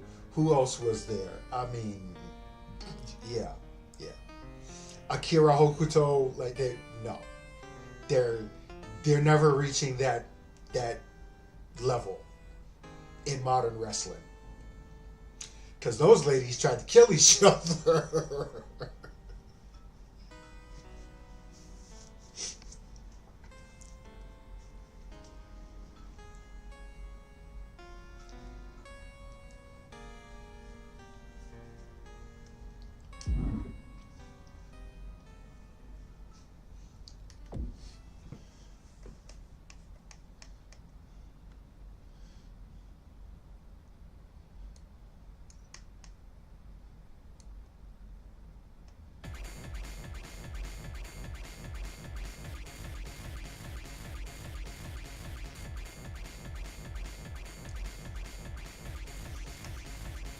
Yeah, those matches are the stuff of legend.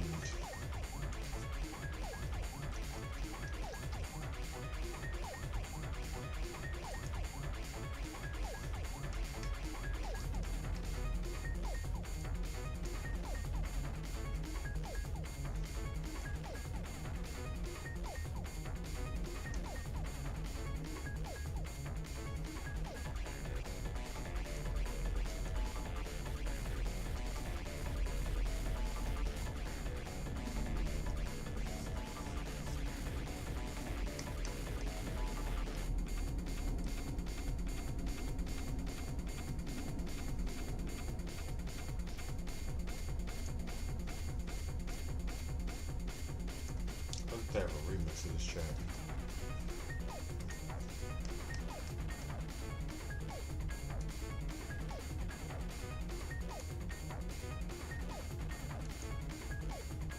Yes, they do.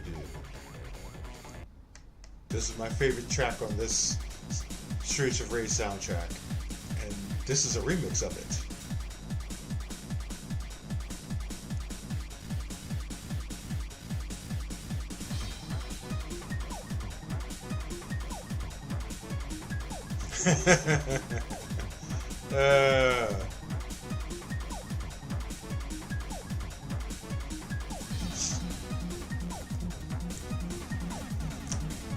Yeah, Dawnbreaker.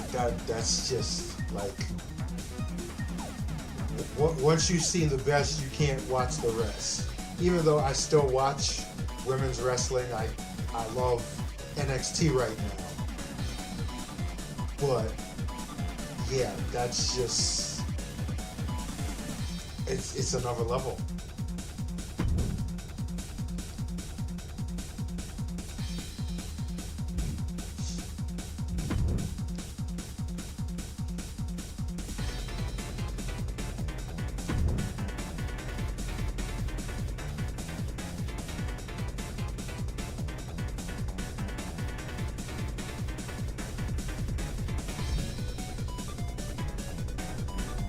I don't even want to look.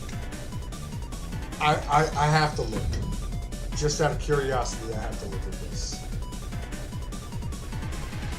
El Guapo, ladies and gentlemen. Alright then.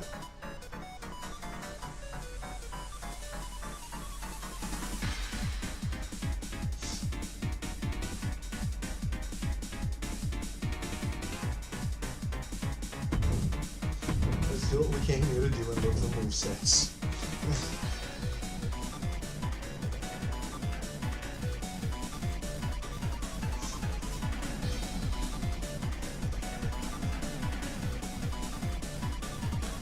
One of the great mysteries of pro wrestling. Well, in terms of women's wrestling, you gotta remember that most of them are around the same weight, so there's not really that much differentiation as far as their ability to do lifting moves and stuff like that. You'll have your outliers like your bigger girls like Aja Kong and Bull Nakano. Nowadays you'd have like someone like Piper Niven or Zaria or Raquel Rodriguez or something like that. But for the most part, they all weigh around the same. So they're able to do certain kind of moves more consistently than guys can because you have your weight differences. You know, there's a difference between 230 pounds and 260 pounds. Whereas in terms of the ladies, they're all going to be around like what, 110, 150 at the heaviest, maybe 170. Most of them are not going to be more than 200 pounds. So that does play a factor.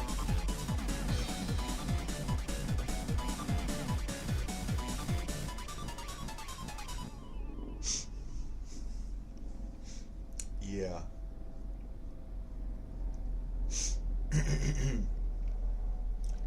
Aja Kong, she liked to dog walk people.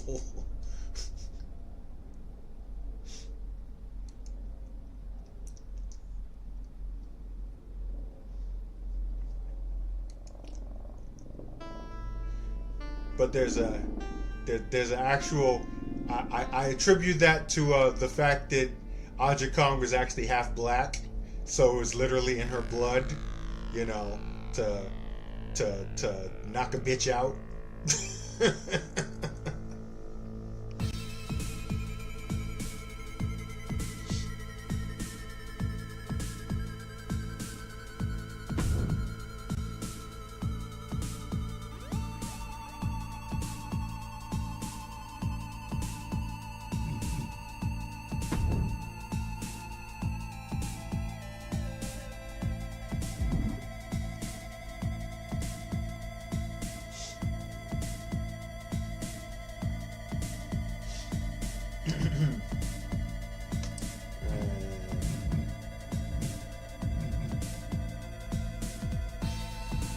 Some of these look okay.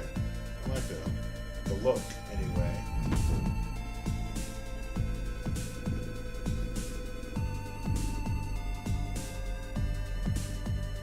Oh, you got his movesets? No. Let's look at this dude, Jaden Cannon. Looking good. I like this look.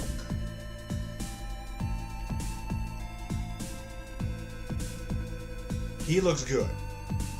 I would just drop the opacity on the arm sleeves, but other than that, he looks good. I'm gonna upvote that. I won't download it, but I will upvote it. I will upvote quality work when I see it.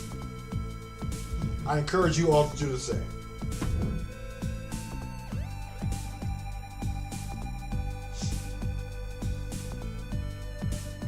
Yeah, I like this guy. Big boy, Chase Fox. Shout out to Sifu the Black. Good work. I like that.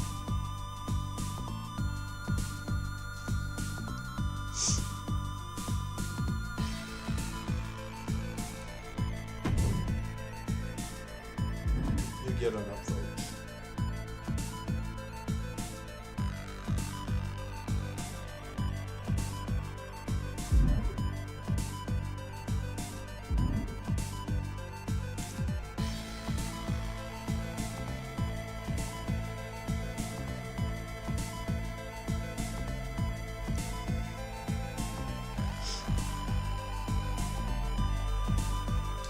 I do remember pyrotechnics. Well, all right then.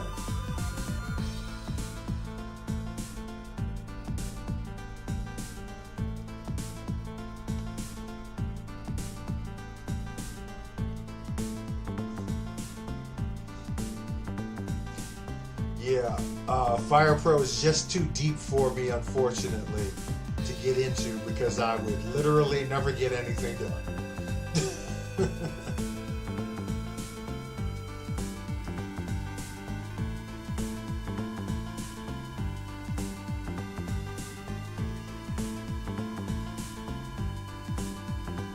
Okay. What would be a good base for Simon's moveset?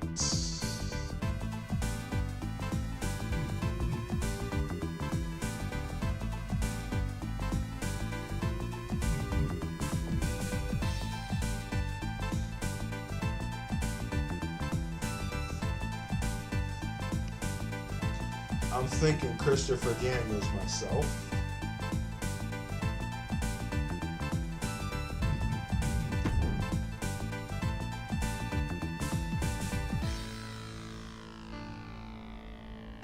Maybe Jay White.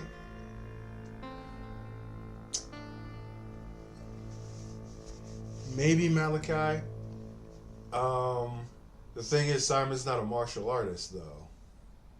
Well, he uses martial arts, but he's not, like, educated in that respect.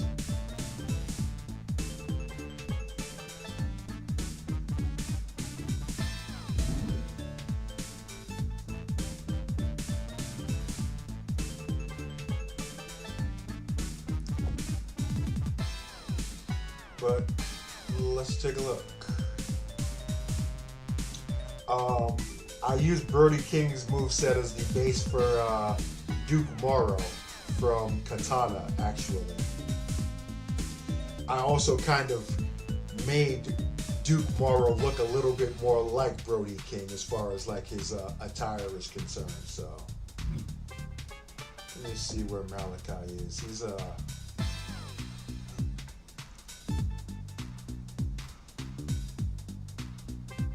he should be in the most downloaded because I wouldn't see why he's not.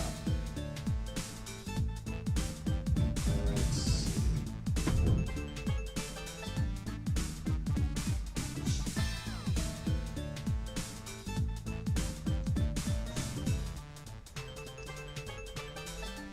Yeah, Malachi's a little too strike oriented. I want him to have a little bit more grappling.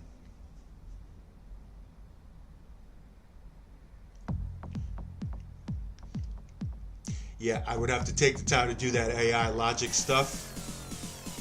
Or I could just go online and look up for people's things. I'm pretty sure there's a wealth of knowledge there.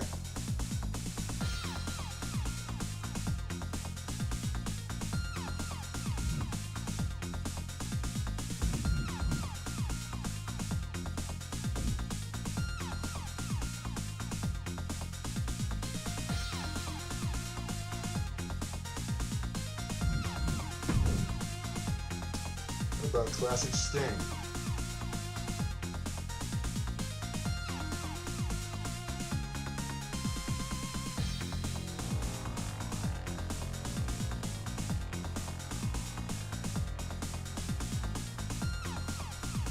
You know what? We're gonna go with Sting.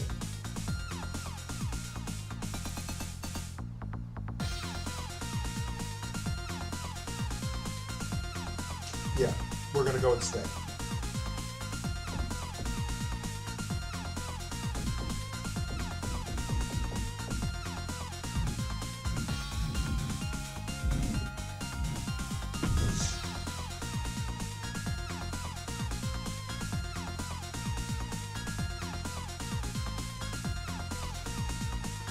Yeah, see, the thing with that Dog Breaker is that Photoshop is right up my alley because I went to school for graphic design, so it's like the melding of two different elements to my creativity all combined together as one.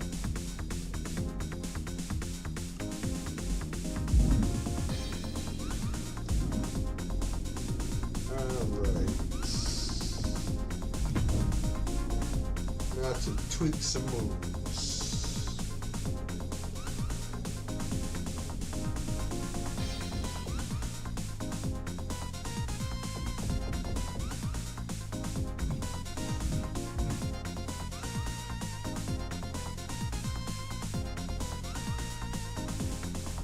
I just really like the profile photo. Like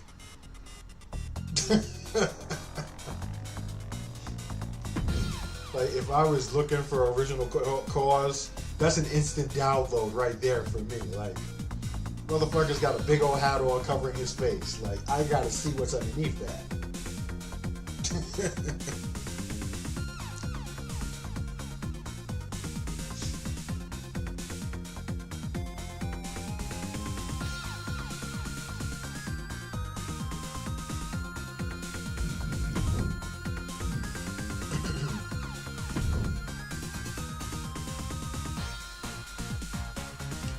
Yeah, nowadays it's easier because YouTube and internet and stuff like that, but starting out it might have been a little tricky for some people.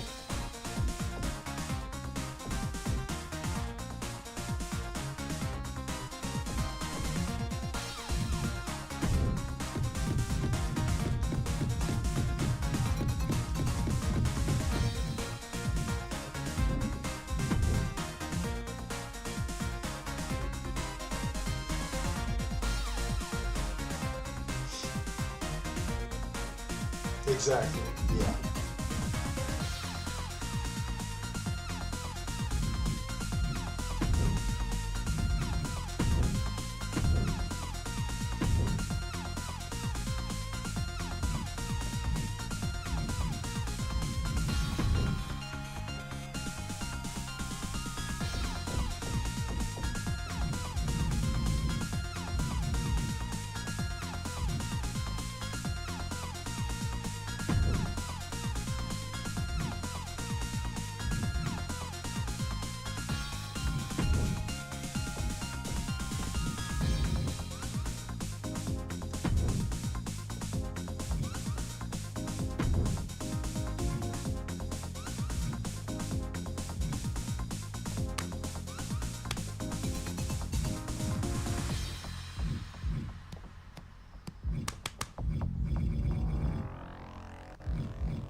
I actually like doing the taunts because this is kind of where you find or map out the personality of the core. Like you want to find stuff that fits the character's style or attitude, basically.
Yeah, I hear you on that one.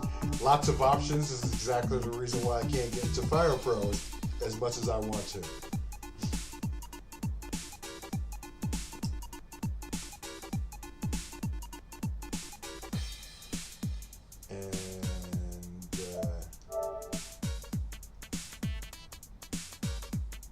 Unfortunately, it looks like the previous version had a glitched moveset. Damn it. So what happened in 2K23 is that if you had uploaded a call before a certain patch, the movesets would default, even though the moveset is actually on the call, it wouldn't show. So, yeah. These are like default moveset moves here for Simon. Which means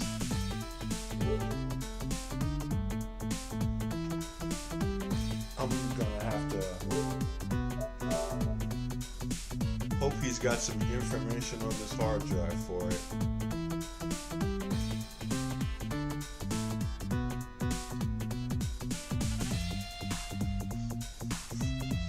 Yeah, 30 spine busters, 99 DDTs.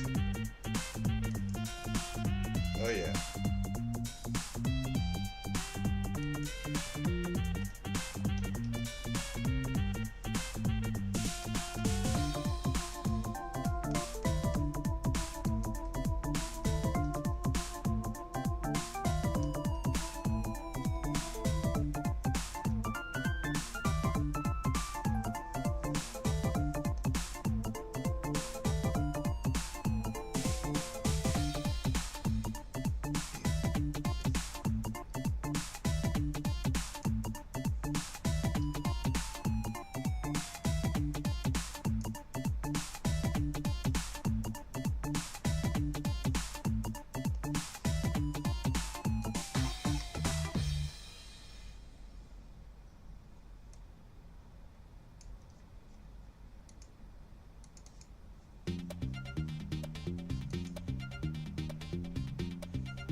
Oh yeah.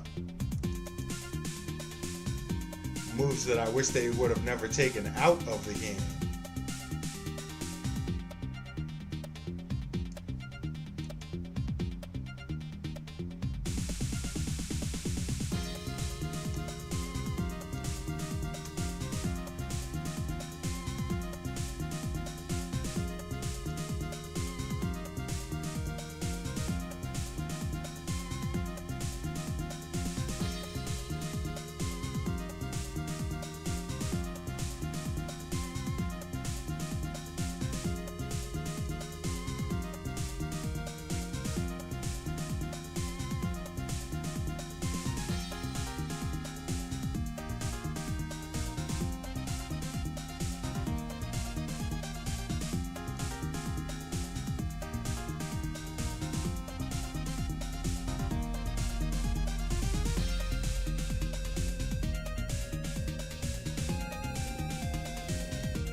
Yeah, that was a good one.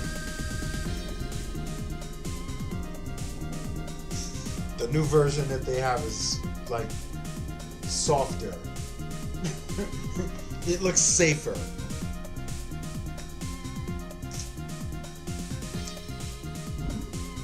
So under the circumstances, I'm going to have to improvise.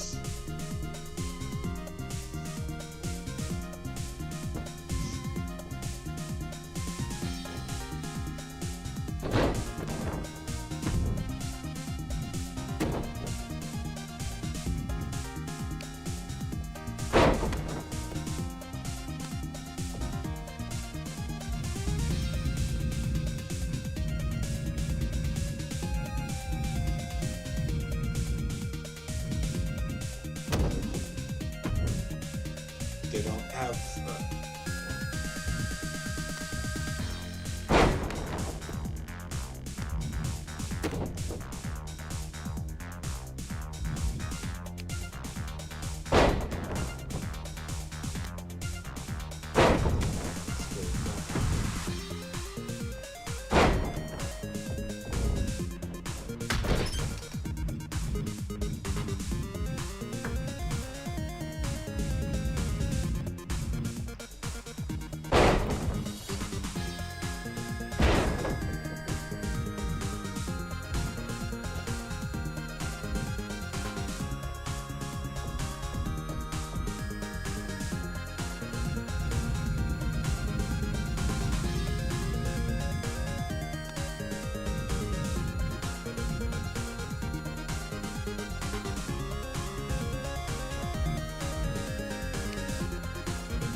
I hate trying to remember the names of moves. Like, it's on the tip of my tongue, but I can't remember what the name of the move was.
not quite.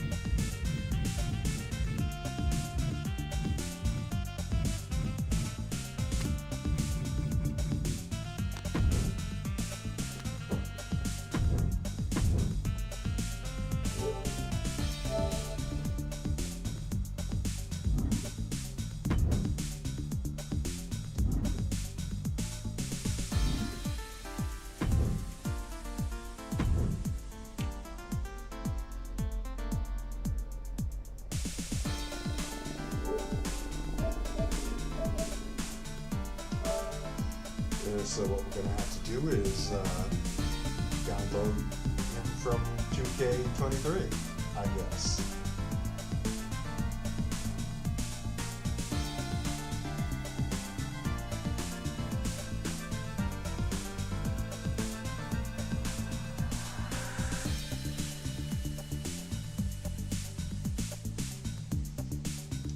Probably should have did this in the first place.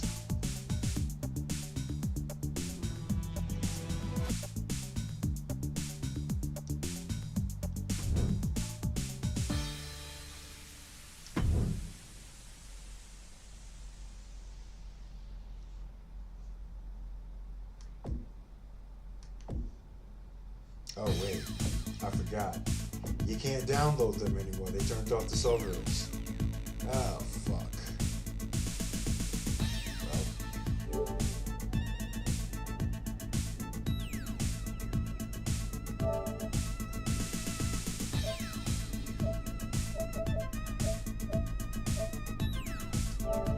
Got to do some digging then. Because I did download all of his cars onto one profile, but I forgot what profile it is.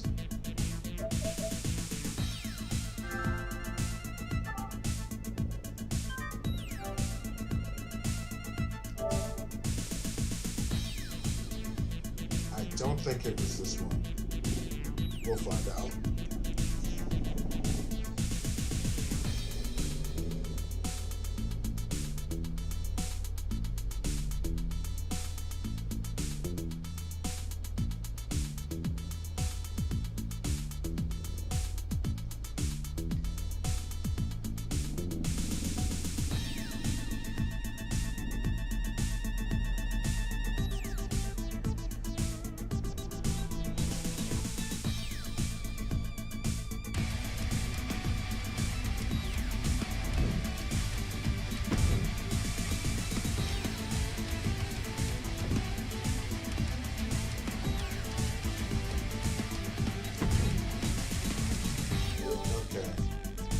Not this one, because I don't have any data on this one.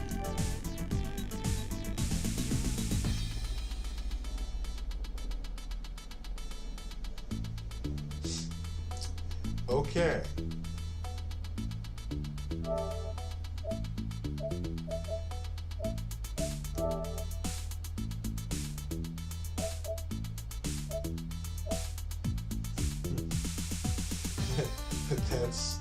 That's not cool.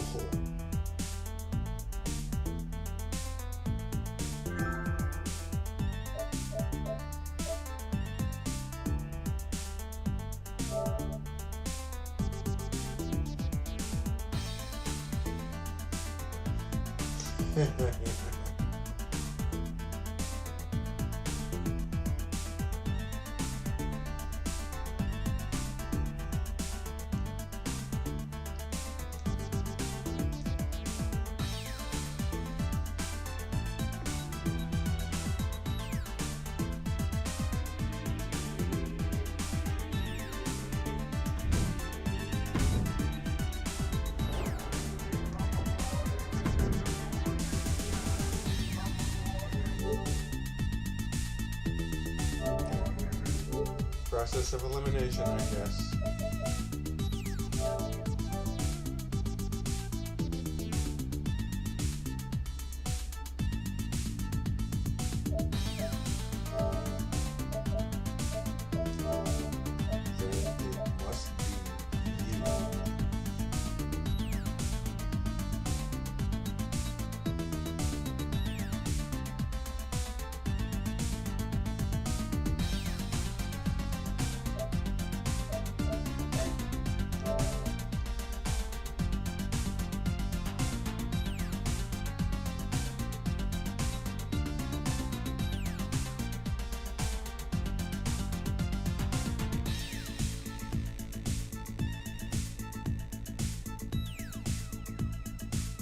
mean like a logo or something?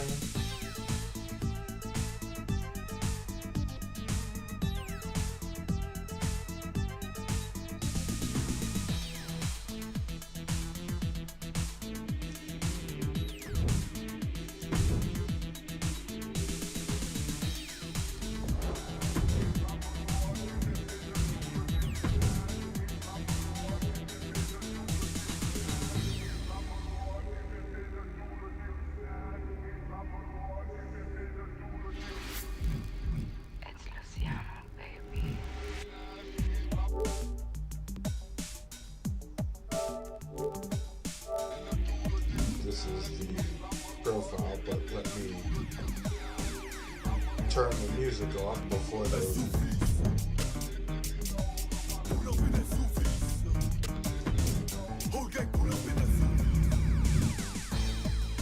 shut down my stream because of a copyright.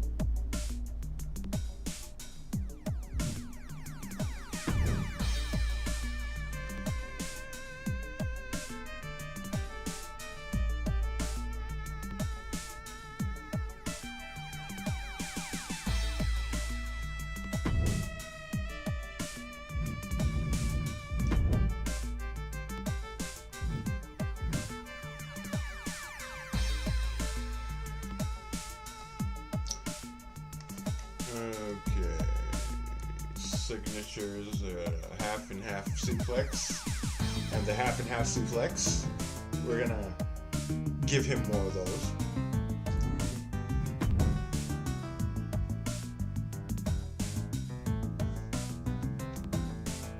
Yes, agreed. And finishers, Brainbuster 2 and Rear Naked Choke 3. Excuse me.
I can talk. 2K25 announcement coming January 28th.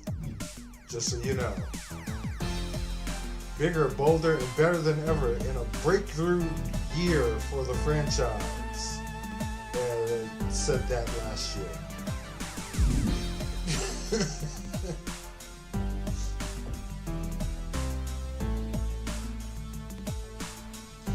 Now, mind you, if it's like some live stream of some kind or whatever, I'm gonna watch it.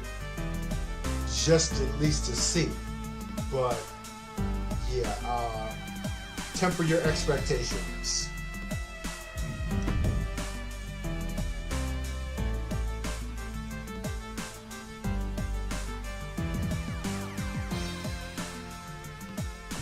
there's nothing going to be, there isn't going to be anything groundbreaking about 2K25.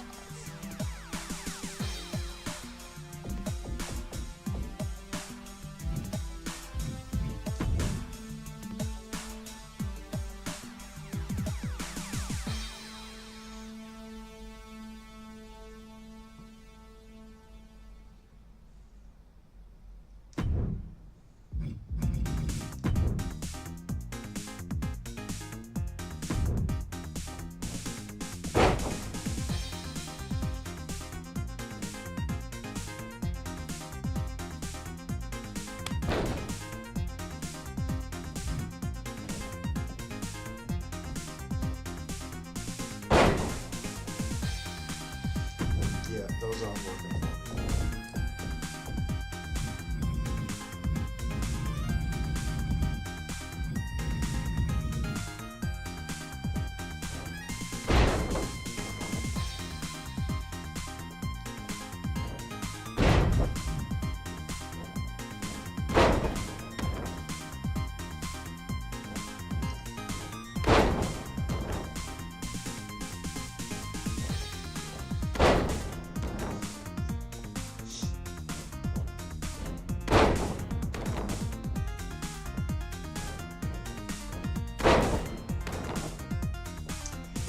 And that right there is pretty much the exact reason why this is my last stop on this ride, Dawnbreaker.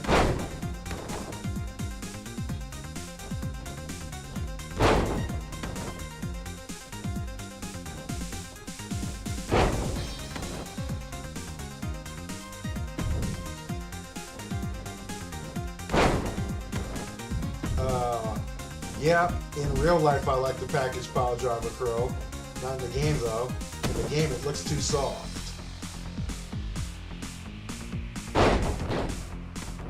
Oh, it's okay, actually. I think I was thinking of something else. Because I have that as one of Union King's finishing moves, so yeah.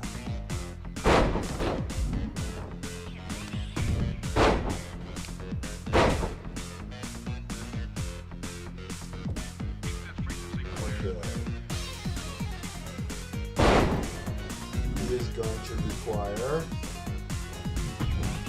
a second signature move. Preferably something from background mode.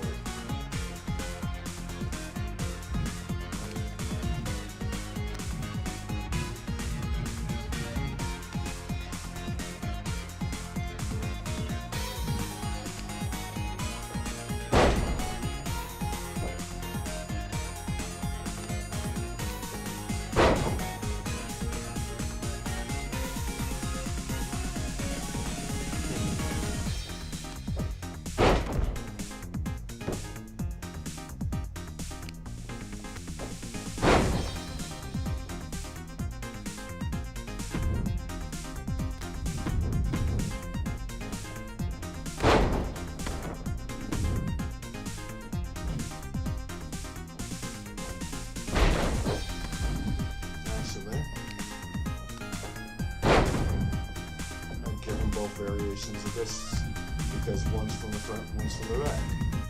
There you go.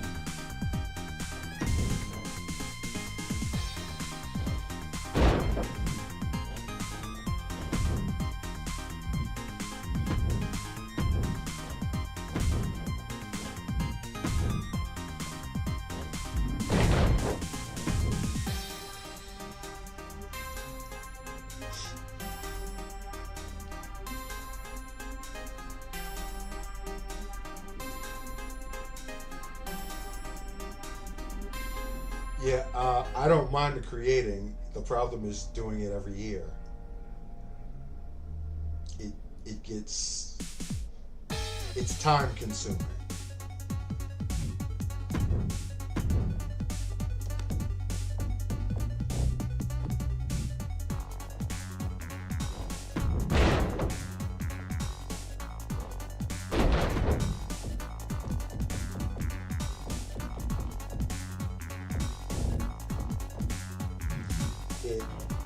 it takes time away from me creating content.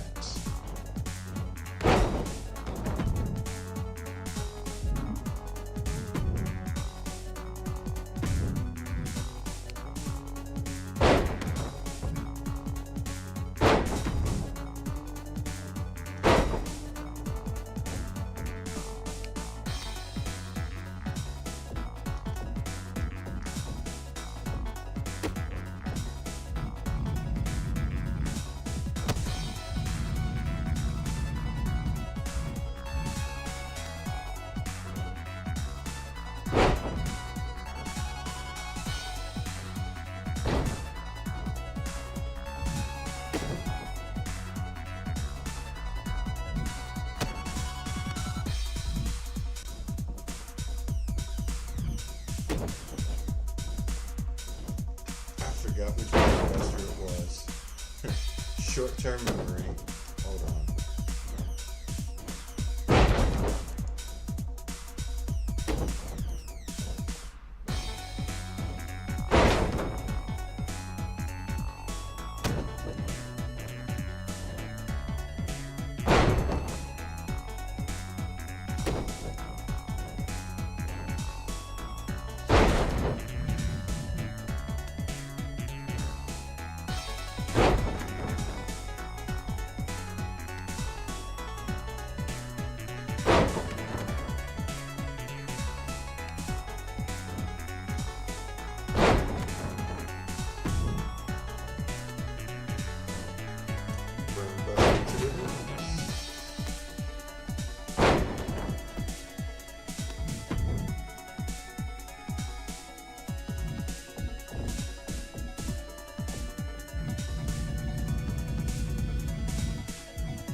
But I do want to add a new trick to his arsenal here. Give him a submission. This has to be from the ground.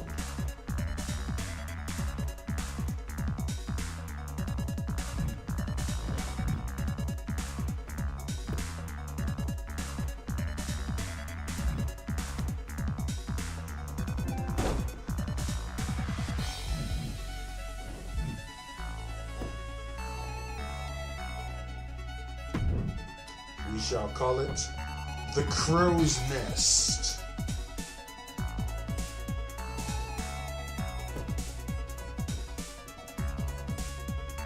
Yep.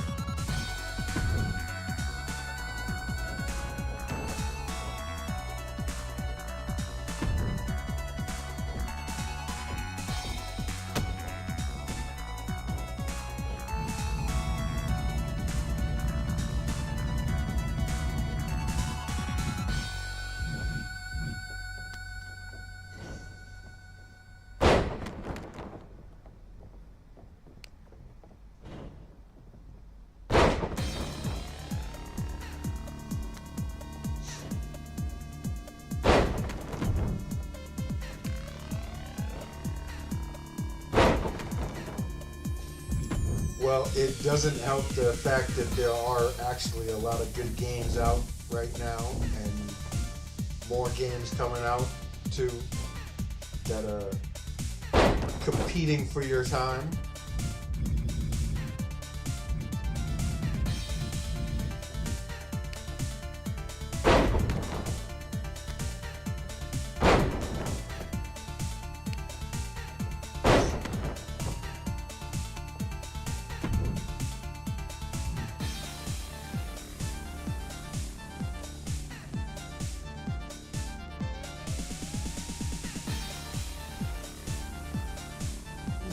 Excuse me.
gotta get in the older room too. Like I said, there's just so many games. It's like everything is competing for your attention. Let's check his combos.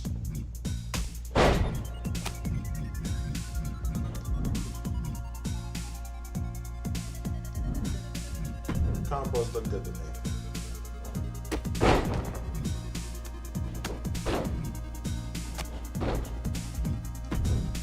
Strikes do good.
Well, you won't run out of things to do then, that's for sure.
Longer than that, maybe even.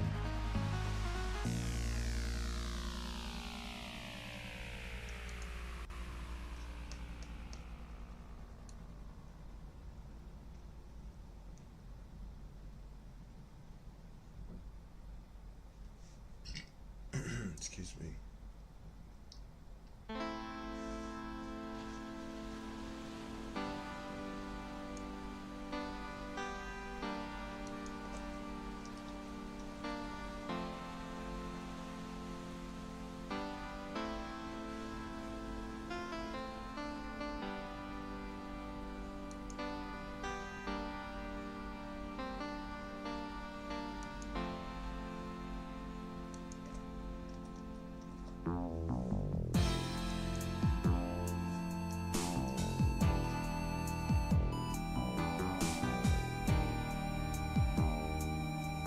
Doesn't this sound awesome?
test match, though. And who else could I put Simon Fireheart against? Aside from this guy over here.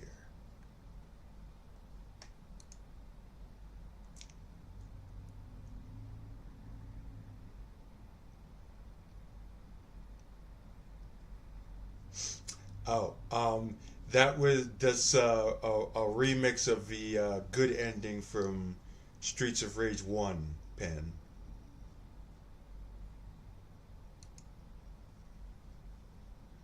And yeah, I'm banking my money on Ultra Pro Wrestling later this year, 7, hopefully.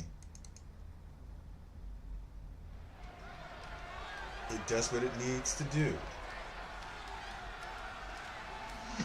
All right, I love this guy.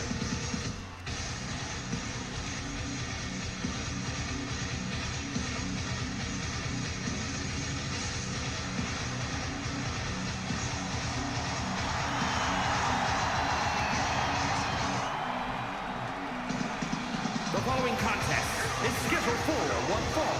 Making his way to the ring from San Francisco, California, weighing in at 242 pounds, Simon F. Ruthless aggression is alive and well, and this superstar is living proof.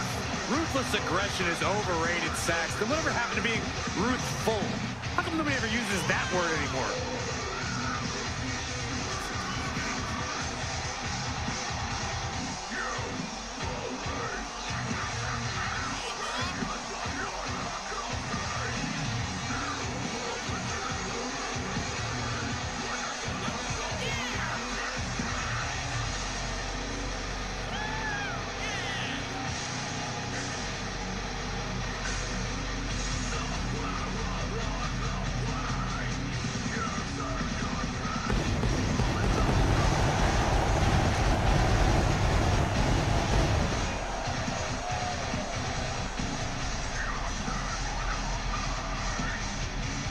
A man who elevates his game every week. He is competing at his highest level yet. Go with it.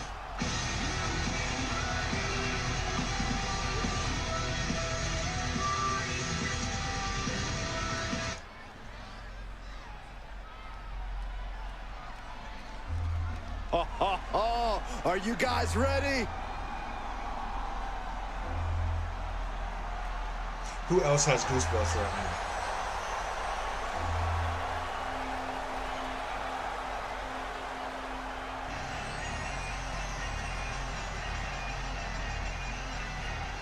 And his opponent from New York, weighing in at 275 pounds, the King! Gentlemen, I think this one's going to turn into a fight in a hurry, and I cannot wait.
This match has everyone backstage buzzing. He is an exciting competitor to watch.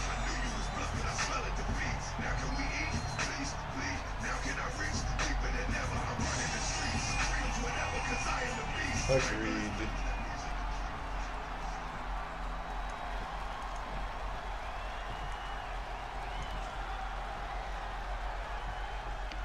This is going to be entertaining. This superstar is coming in with a lot of enthusiasm and energy right now. But what's going to happen when the excitement wears off and he comes to realize he's in a fight against someone looking to take his head off? All I can say is we've seen adrenaline take this superstar very far in the past. But he'll be taking on an individual who is turning a lot of heads as of late. He's gained a level of popularity that is steadily growing week by week, and he wants to prove that the hype is legitimate. Counter, and now there's an opening. He steps foot in the ring again. He turns it around.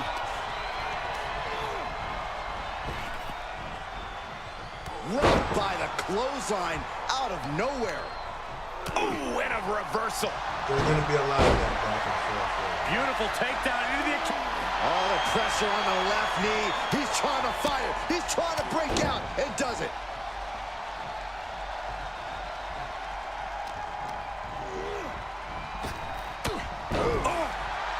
Vicious right forearm. He reverses it. Kick to the stomach puts an end to... Achilles lock. This is going to be devastating. All the pressure on the left knee. He's trying to fire. He's trying to break out and does it.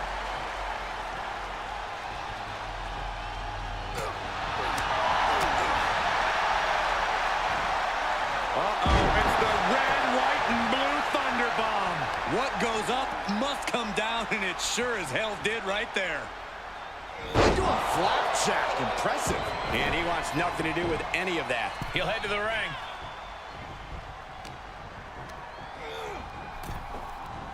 Boom. Fighting back with a counter.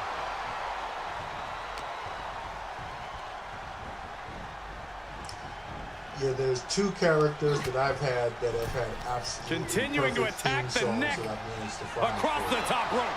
That's one of them, and Christian Phoenix is the other one. Oh, and sky high with the brain buster. You got to wonder how much damage has been inflicted after a brain buster like that. He's returning fire. Beautiful takedown into the Achilles. All the pressure on the left knee. He's trying to fire. He's trying to break out and does it. Oh, and a wicked clothesline. He can pin his opponent right here. Only a 1 count before the kick out. He is going to take this match as long and as far as he needs to.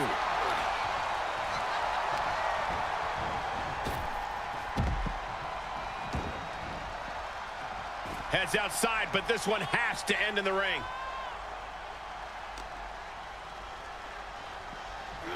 And now gets tossed into the ring.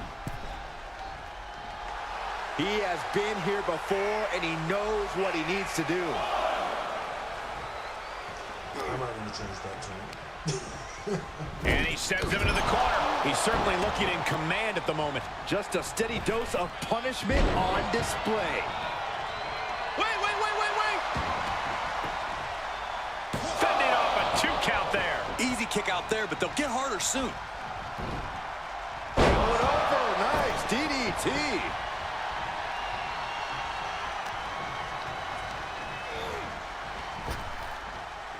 Trap the arm.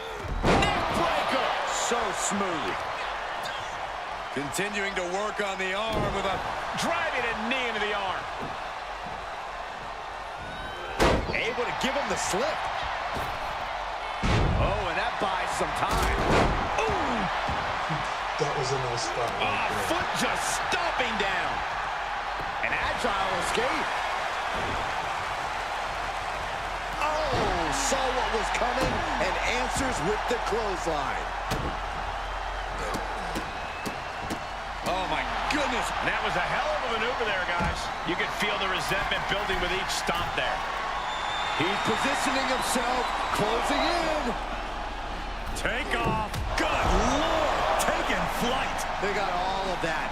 Just taking flight and soaring through the sky. He's looking a little weary now. And this match is not over yet. Things are only going to get harder from here. Returning to the ring now.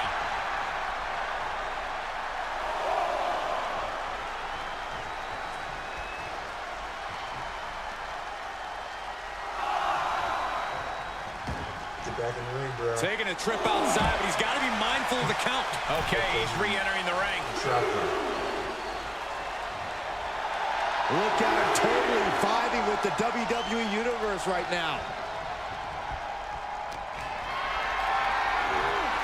Compromised position here. Oh, right to the throat. Ooh. Quick thinking pays off. A cutter. Into the cover. And he fights it off. How in the world did he kick out? Great timing on that knee to the gut. Waistlock applied. Countered into a nice arm drag. One reversal after another. These two are reading each other's minds. Nice takedown. He may be in a bad way here.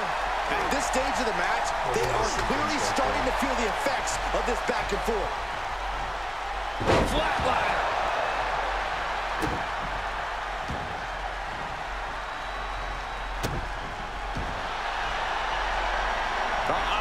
And the ropes forced the break. He did not want to be caught up in that submission any longer. Step up senton.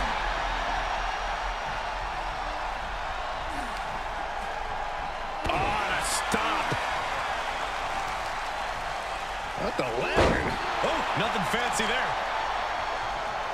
Flinged across the way. Unloading with the belly to back. He's entered a state of distress now. This is where his fortitude will be put to the test. Wicked clothesline. He could pin his opponent right here. It's over. Stopping the ref's count at 2. Really had less than a second to stay alive there.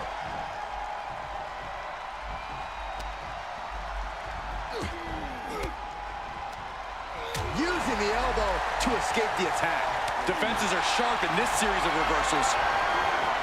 Whatever's playing here can't be good. Ooh, right to the throat. Up the ropes. Leg drop. And now he's controlling the pace of this one. Yeah, he is staying steady and ferocious. Reversal. Can he take advantage? Drop kick. Beautiful. Getting up, but doesn't have a clue what's coming at him. Cinching in the arm wringer, and met with a right hand.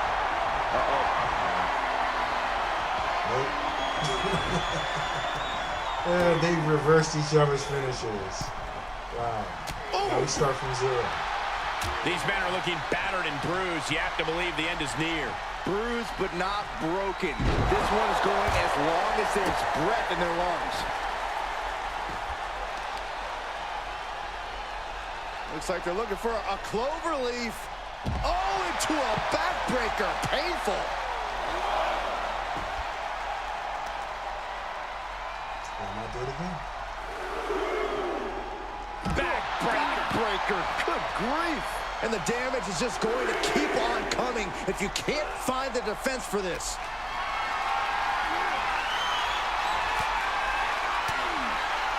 Oh, had that well scouted. Face first off the post. Using the elbow as a weapon. He's one step ahead there. And he tosses him back in now. Vicious right forearm. Uh-oh, this is not going to end well.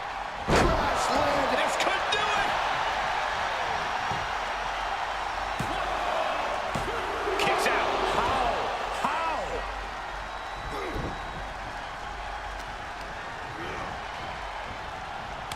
Boot to the gut will stop anyone in their tracks. Uh-oh, this is not going to end well. Nice suplex. Very measured elbow drop. And as this match goes on, he's looking worse for wear. Now this is where his resiliency gets put to the test.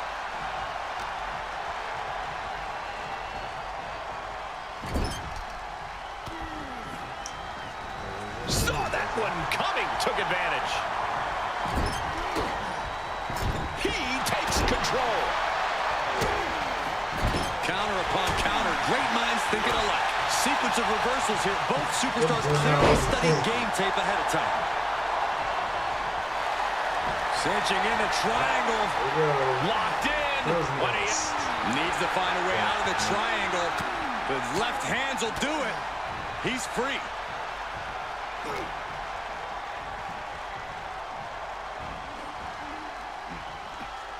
down, head over heels. Off the ropes. Leg drop. Oh, saw it coming. Uh-oh. Half and half suplex. Lights out. He can end it here. He's got him. He did it. He did it.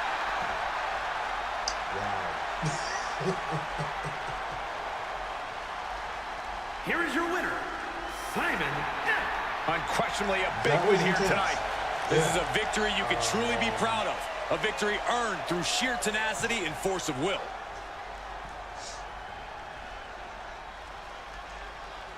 I want to change up a couple of moves that he's got, but yeah, he did good there.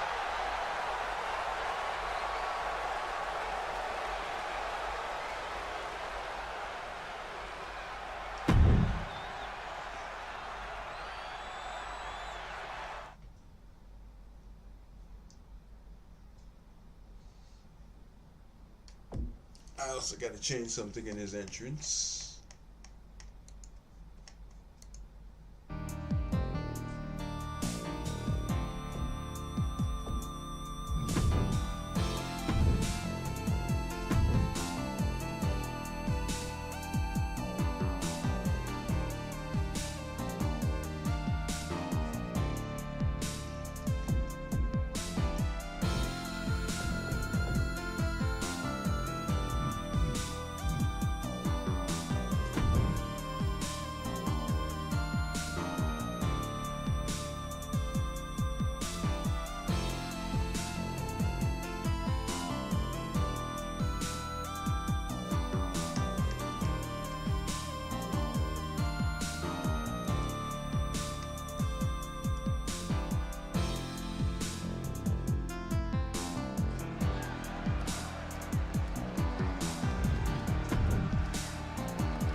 I think the moves are okay.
Time to put him against another old dog.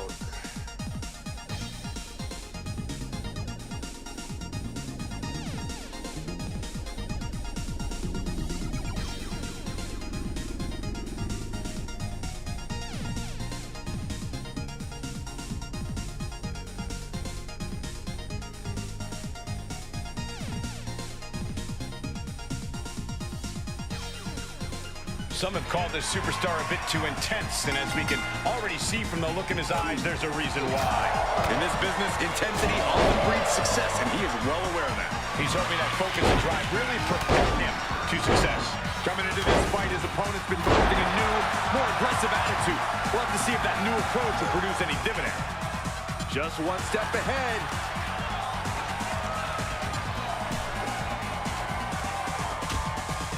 Things are getting risky. This will not end well.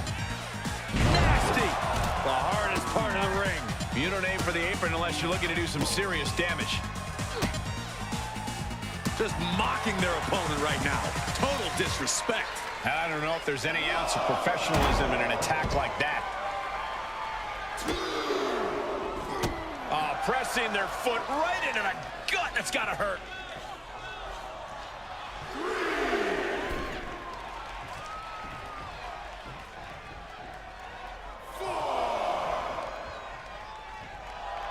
Oh, man, he is fired up now.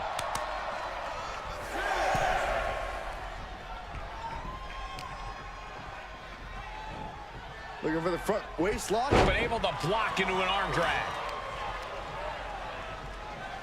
Ooh. Clubbing blows. And the unabated offense continues. He somehow has to get himself back. Achilles lock. And the rope save him there. But will he be able to last much longer? He switches it back around. Got him set up in the corner of the ring. Oh, wicked kick to the lower back.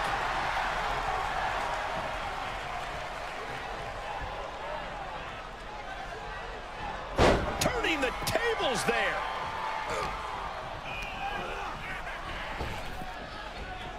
Good golly! Caught by surprise with that clothesline.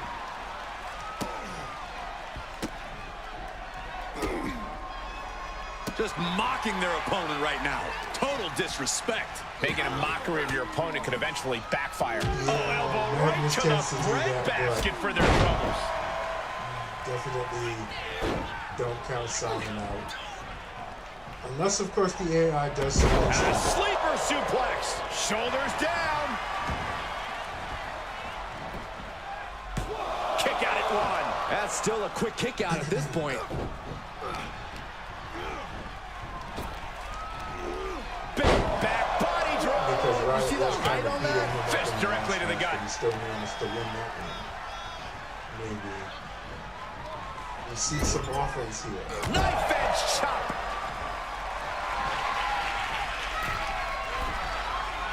Going up to the top. What are we going to see here? Dragon sleeper locked in. Oh, my God. Oh.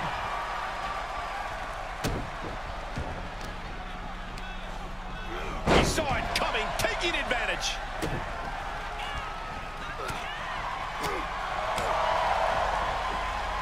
Look at this. Oh, and a backbreaker. Right to the spine. Heads out of the ring, but needs to be mindful of the referee's count here. Whoa, not quite yet.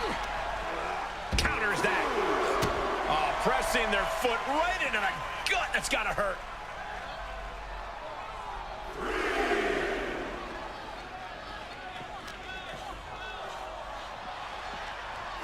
Thrown back in under the ropes. Headlock applied, tossed without regard. I've seen Saxton thrown out of a few local bars like that before. Oh, please don't remind me, Corey.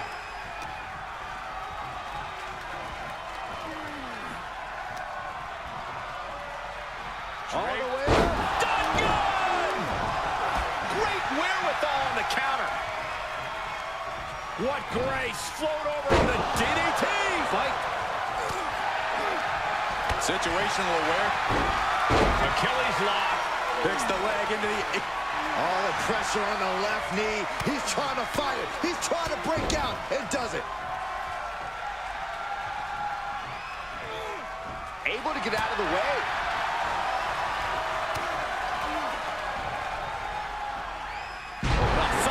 Suplex. His shoulders are down. Oh my, how in the world did he kick out of that? Still has enough energy for the simple kick out. And finds a counter. And responds with a counter of their own. Caught with a lariat. Shot to the chest. He deflects it right back. Jarring European uppercut. Punch straight to the face, stays off the attack. Getting carried, unsure what they're thinking. Piercing the throat. He's struggling a bit here. Plenty of action in this match, and the cost of that is really showing now. Ruthless. Oh, the elbow drop, knee crusher. And again, and again. What a shot. And it's reverse pain for that mistake. Looking worse for wear in the corner now.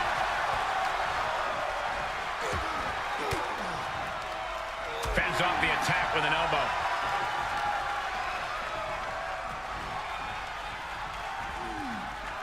Targeting the body. Uh-oh. Oh, not today. Caught by surprise with the DDT.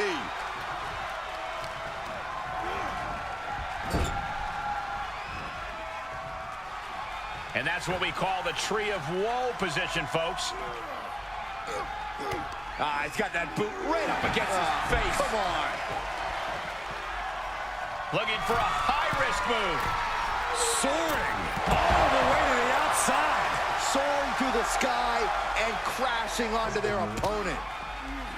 Chicken wing, underhook. Half and half suplex. Gosh. He's got to know he's in harm's way here.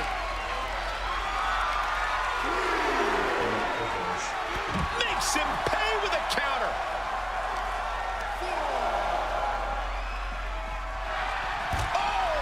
Double axe handle.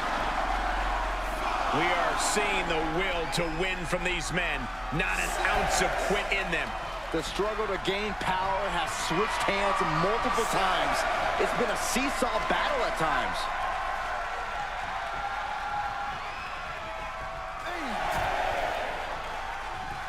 Great wherewithal to beat the count. Bad predicament right here. Ooh, nasty shot to the throat. He keeps on tossing him onto the top rope. Like, how many stunt guys have that been in this match so far? Using the ring as a weapon. Fireman's carry. This time. Nope. Moves at the right time. These two showing how well scouted they each are. It's been a hardship for these superstars to get to this point. I think these fans are driving them to claw that extra inch. You can sense the ride these fans have been on, and I'm right there with them. Ooh, well-planted knee. Ouch. Peeling their opponent off of the ground, hooking the leg. Fisherman Buster.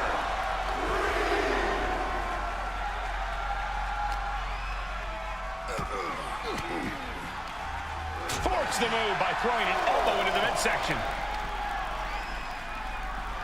He'll take things into the ring. Oh, you can tell he's feeling it now. This fight is pumping him up.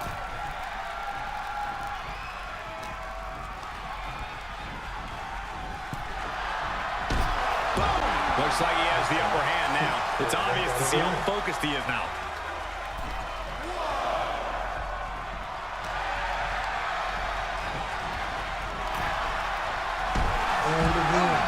You can't take much more of this. I don't want to say he's done, but I can hear the fat lady warming up. Counters. This could be an opportunity.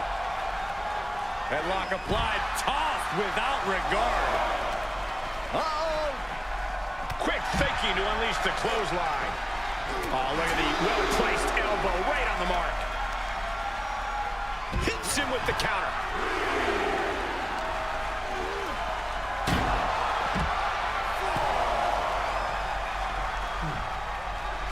Letting his opponent know he can take on the world right now. Ooh-wee. Here we go. Time to work out some aggression. Looks like a hockey fight's just broken out. Nothing pretty here. Just good old-fashioned fisticuffs. They are emptying their tanks, going back and forth like this. What impressive determination from both competitors. Keep it open-ended here. No, stops the count at 2. This is no time to hesitate. You can feel the end coming. Arm control applied and a kick right to the midsection.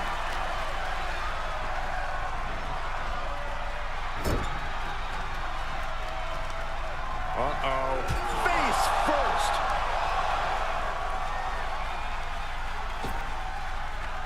Using their boot. Boot right in the jaw. Ooh, that's a kick that would leave you gasping for air. Lands a kick to the gut. Stomping down. This is gonna war. This is a He's been placed in the corner now. And he has to start protecting himself from attacks. The target's been acquired once more. Oh, God, what a brainbuster. Leave the nightlight on for him. It's over. Yes, it is. It's over. Brutality finally comes to an end. Well done, Simon. Well done. Here is your winner, Simon F. A strenuous victory here tonight. I don't know if I'd say the battle scars were think worth it, he's Cole, ready but I to be will say the uploaded. one who did it to them isn't the one celebrating right now.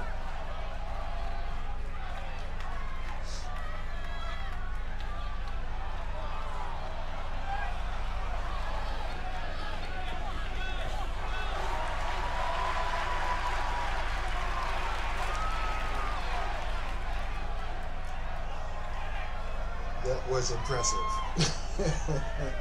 Because he was getting his ass whooped.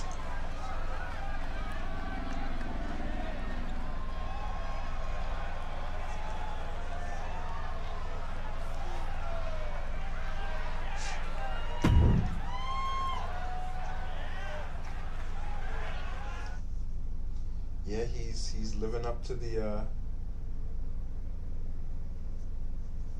living up to the name.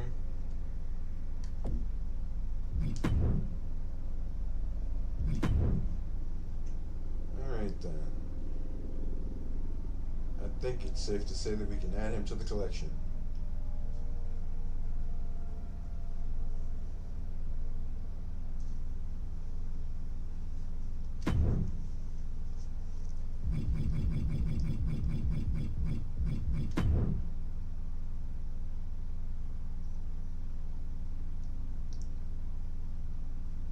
Upload number 63.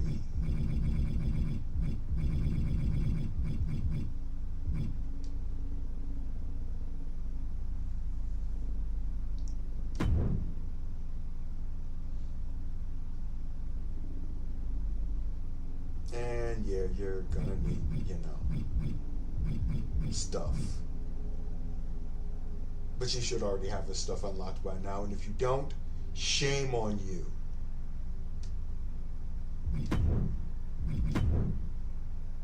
What are you even doing with your life?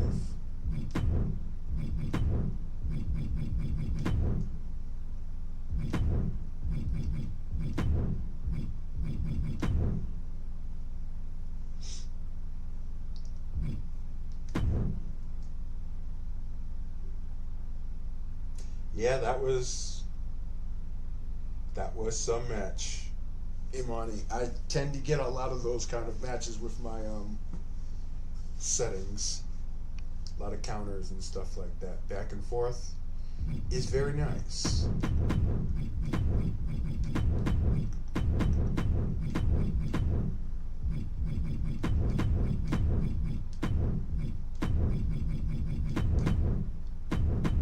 Y-E-R. There you go.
Yeah, I think I said it on the last stream.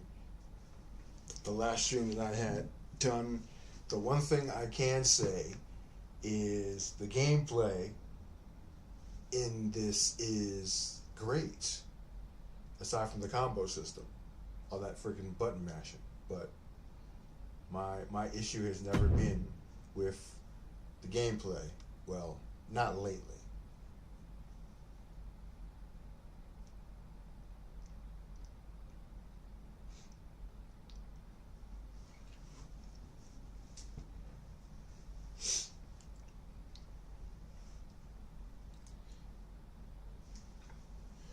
What's up, Perry?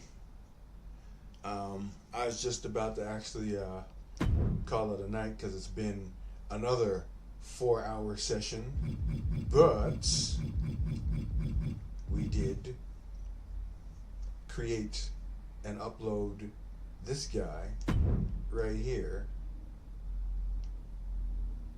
Simon Fireheart, my brother's flagship car. And we ran a couple of test matches, and the boy puts in work. Takes a licking and keeps on ticking, literally, because you'll see it on the replay. I had matches against him versus Riot and Magnus von Schwartz.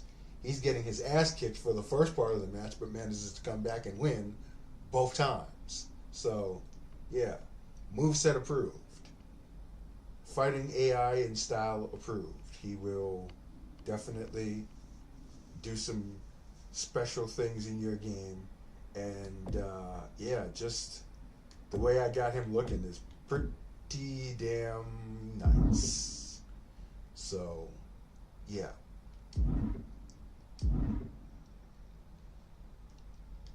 Go on and grab him.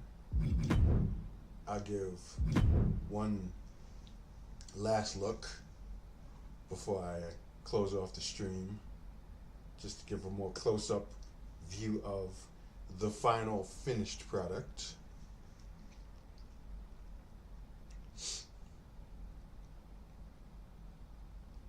Anytime the game wants to load.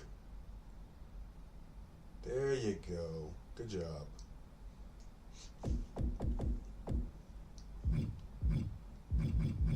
First off, I'm going to say it again. Greatest profile picture ever.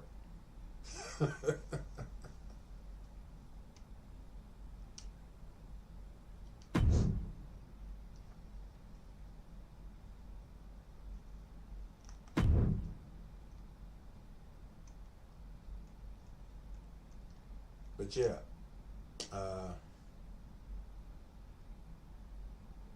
if you've downloaded him from 2K23, a lot of it is pretty much the same. I got it looking as close to my brother's last version as possible. Tattoos, scars, and everything.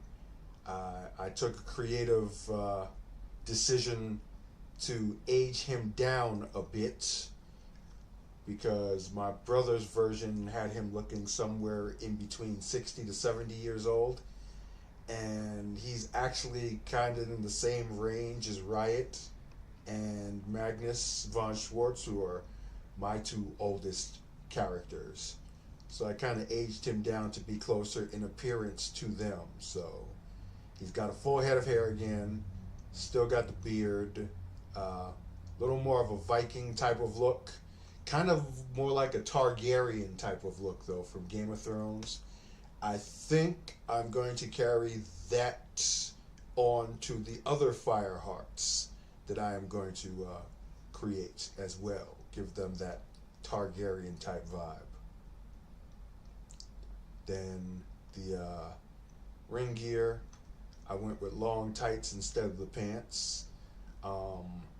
The logo here is an AI generated logo my brother had created for the youngest, newer generation of his Fireheart clan, whose name was Simone Fireheart, which is the daughter of Simon and believe it was Synergy.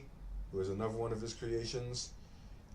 Those two I am not going to recreate, unfortunately. So that's a part of his backstory that's just going to be left in the ether, pretty much. But I decided to repurpose the work as an alternative to the crosses and stuff like that he used on his attires from 2K23. So I got that one there on the boots, and then the crow or raven, whichever version bird that is, on the long tights. Whoops.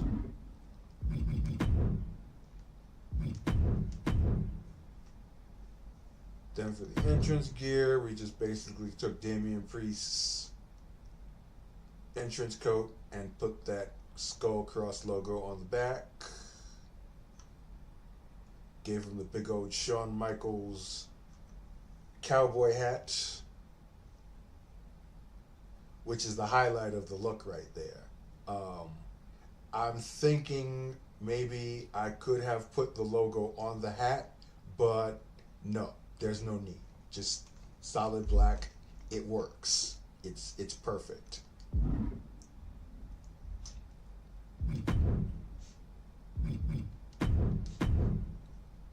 And then for the alternate attire, got the Randy Orton trunks with the skull logo on the front. Covered up the Orton logo for combination of primitive and changing the textures to get it seamless so you don't see the Orton peeking through, and just replaced it with his Destroyer logo. So yeah, everything else pretty much the same. Got the long knee pads with the compression straps. I just like the way that looked on him, as opposed to just having the bare thighs.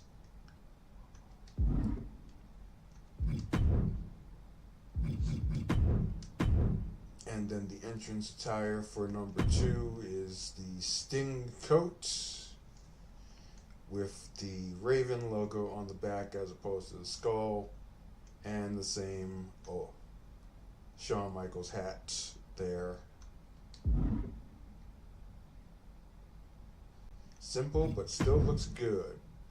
And with his entrance, which is the Undertaker's entrance, with like purple lighting instead of the blue, it looks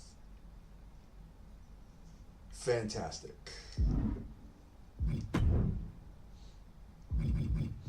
And just because I want to see it again, there's the pose right there. That's just dope.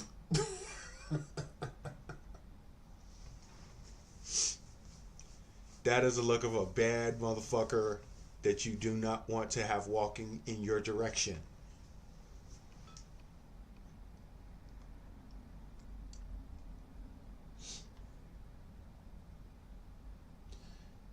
I could take a screenshot of that, actually. I should take a screenshot of that and use it as a thumbnail of some kind for something. Let me turn the camera off real quick and take a snapshot there.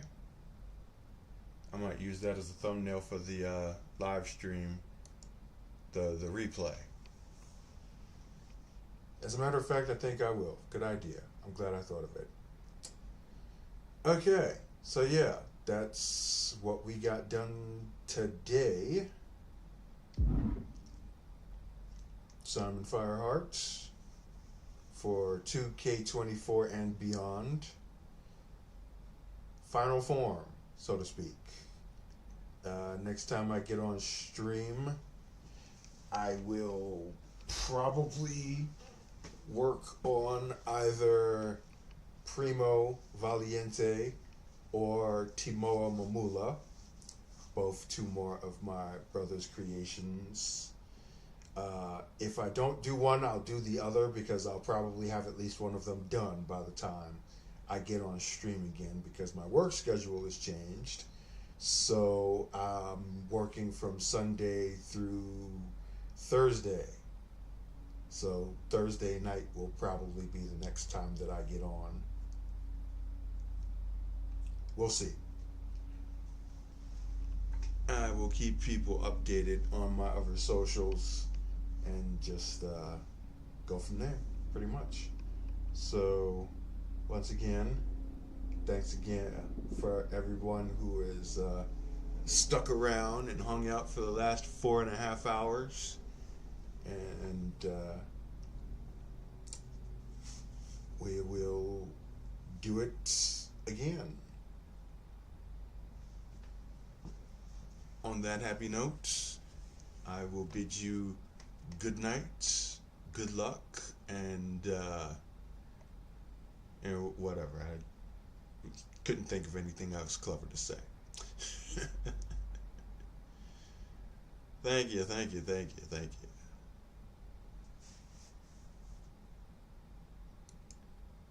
And we are out of here.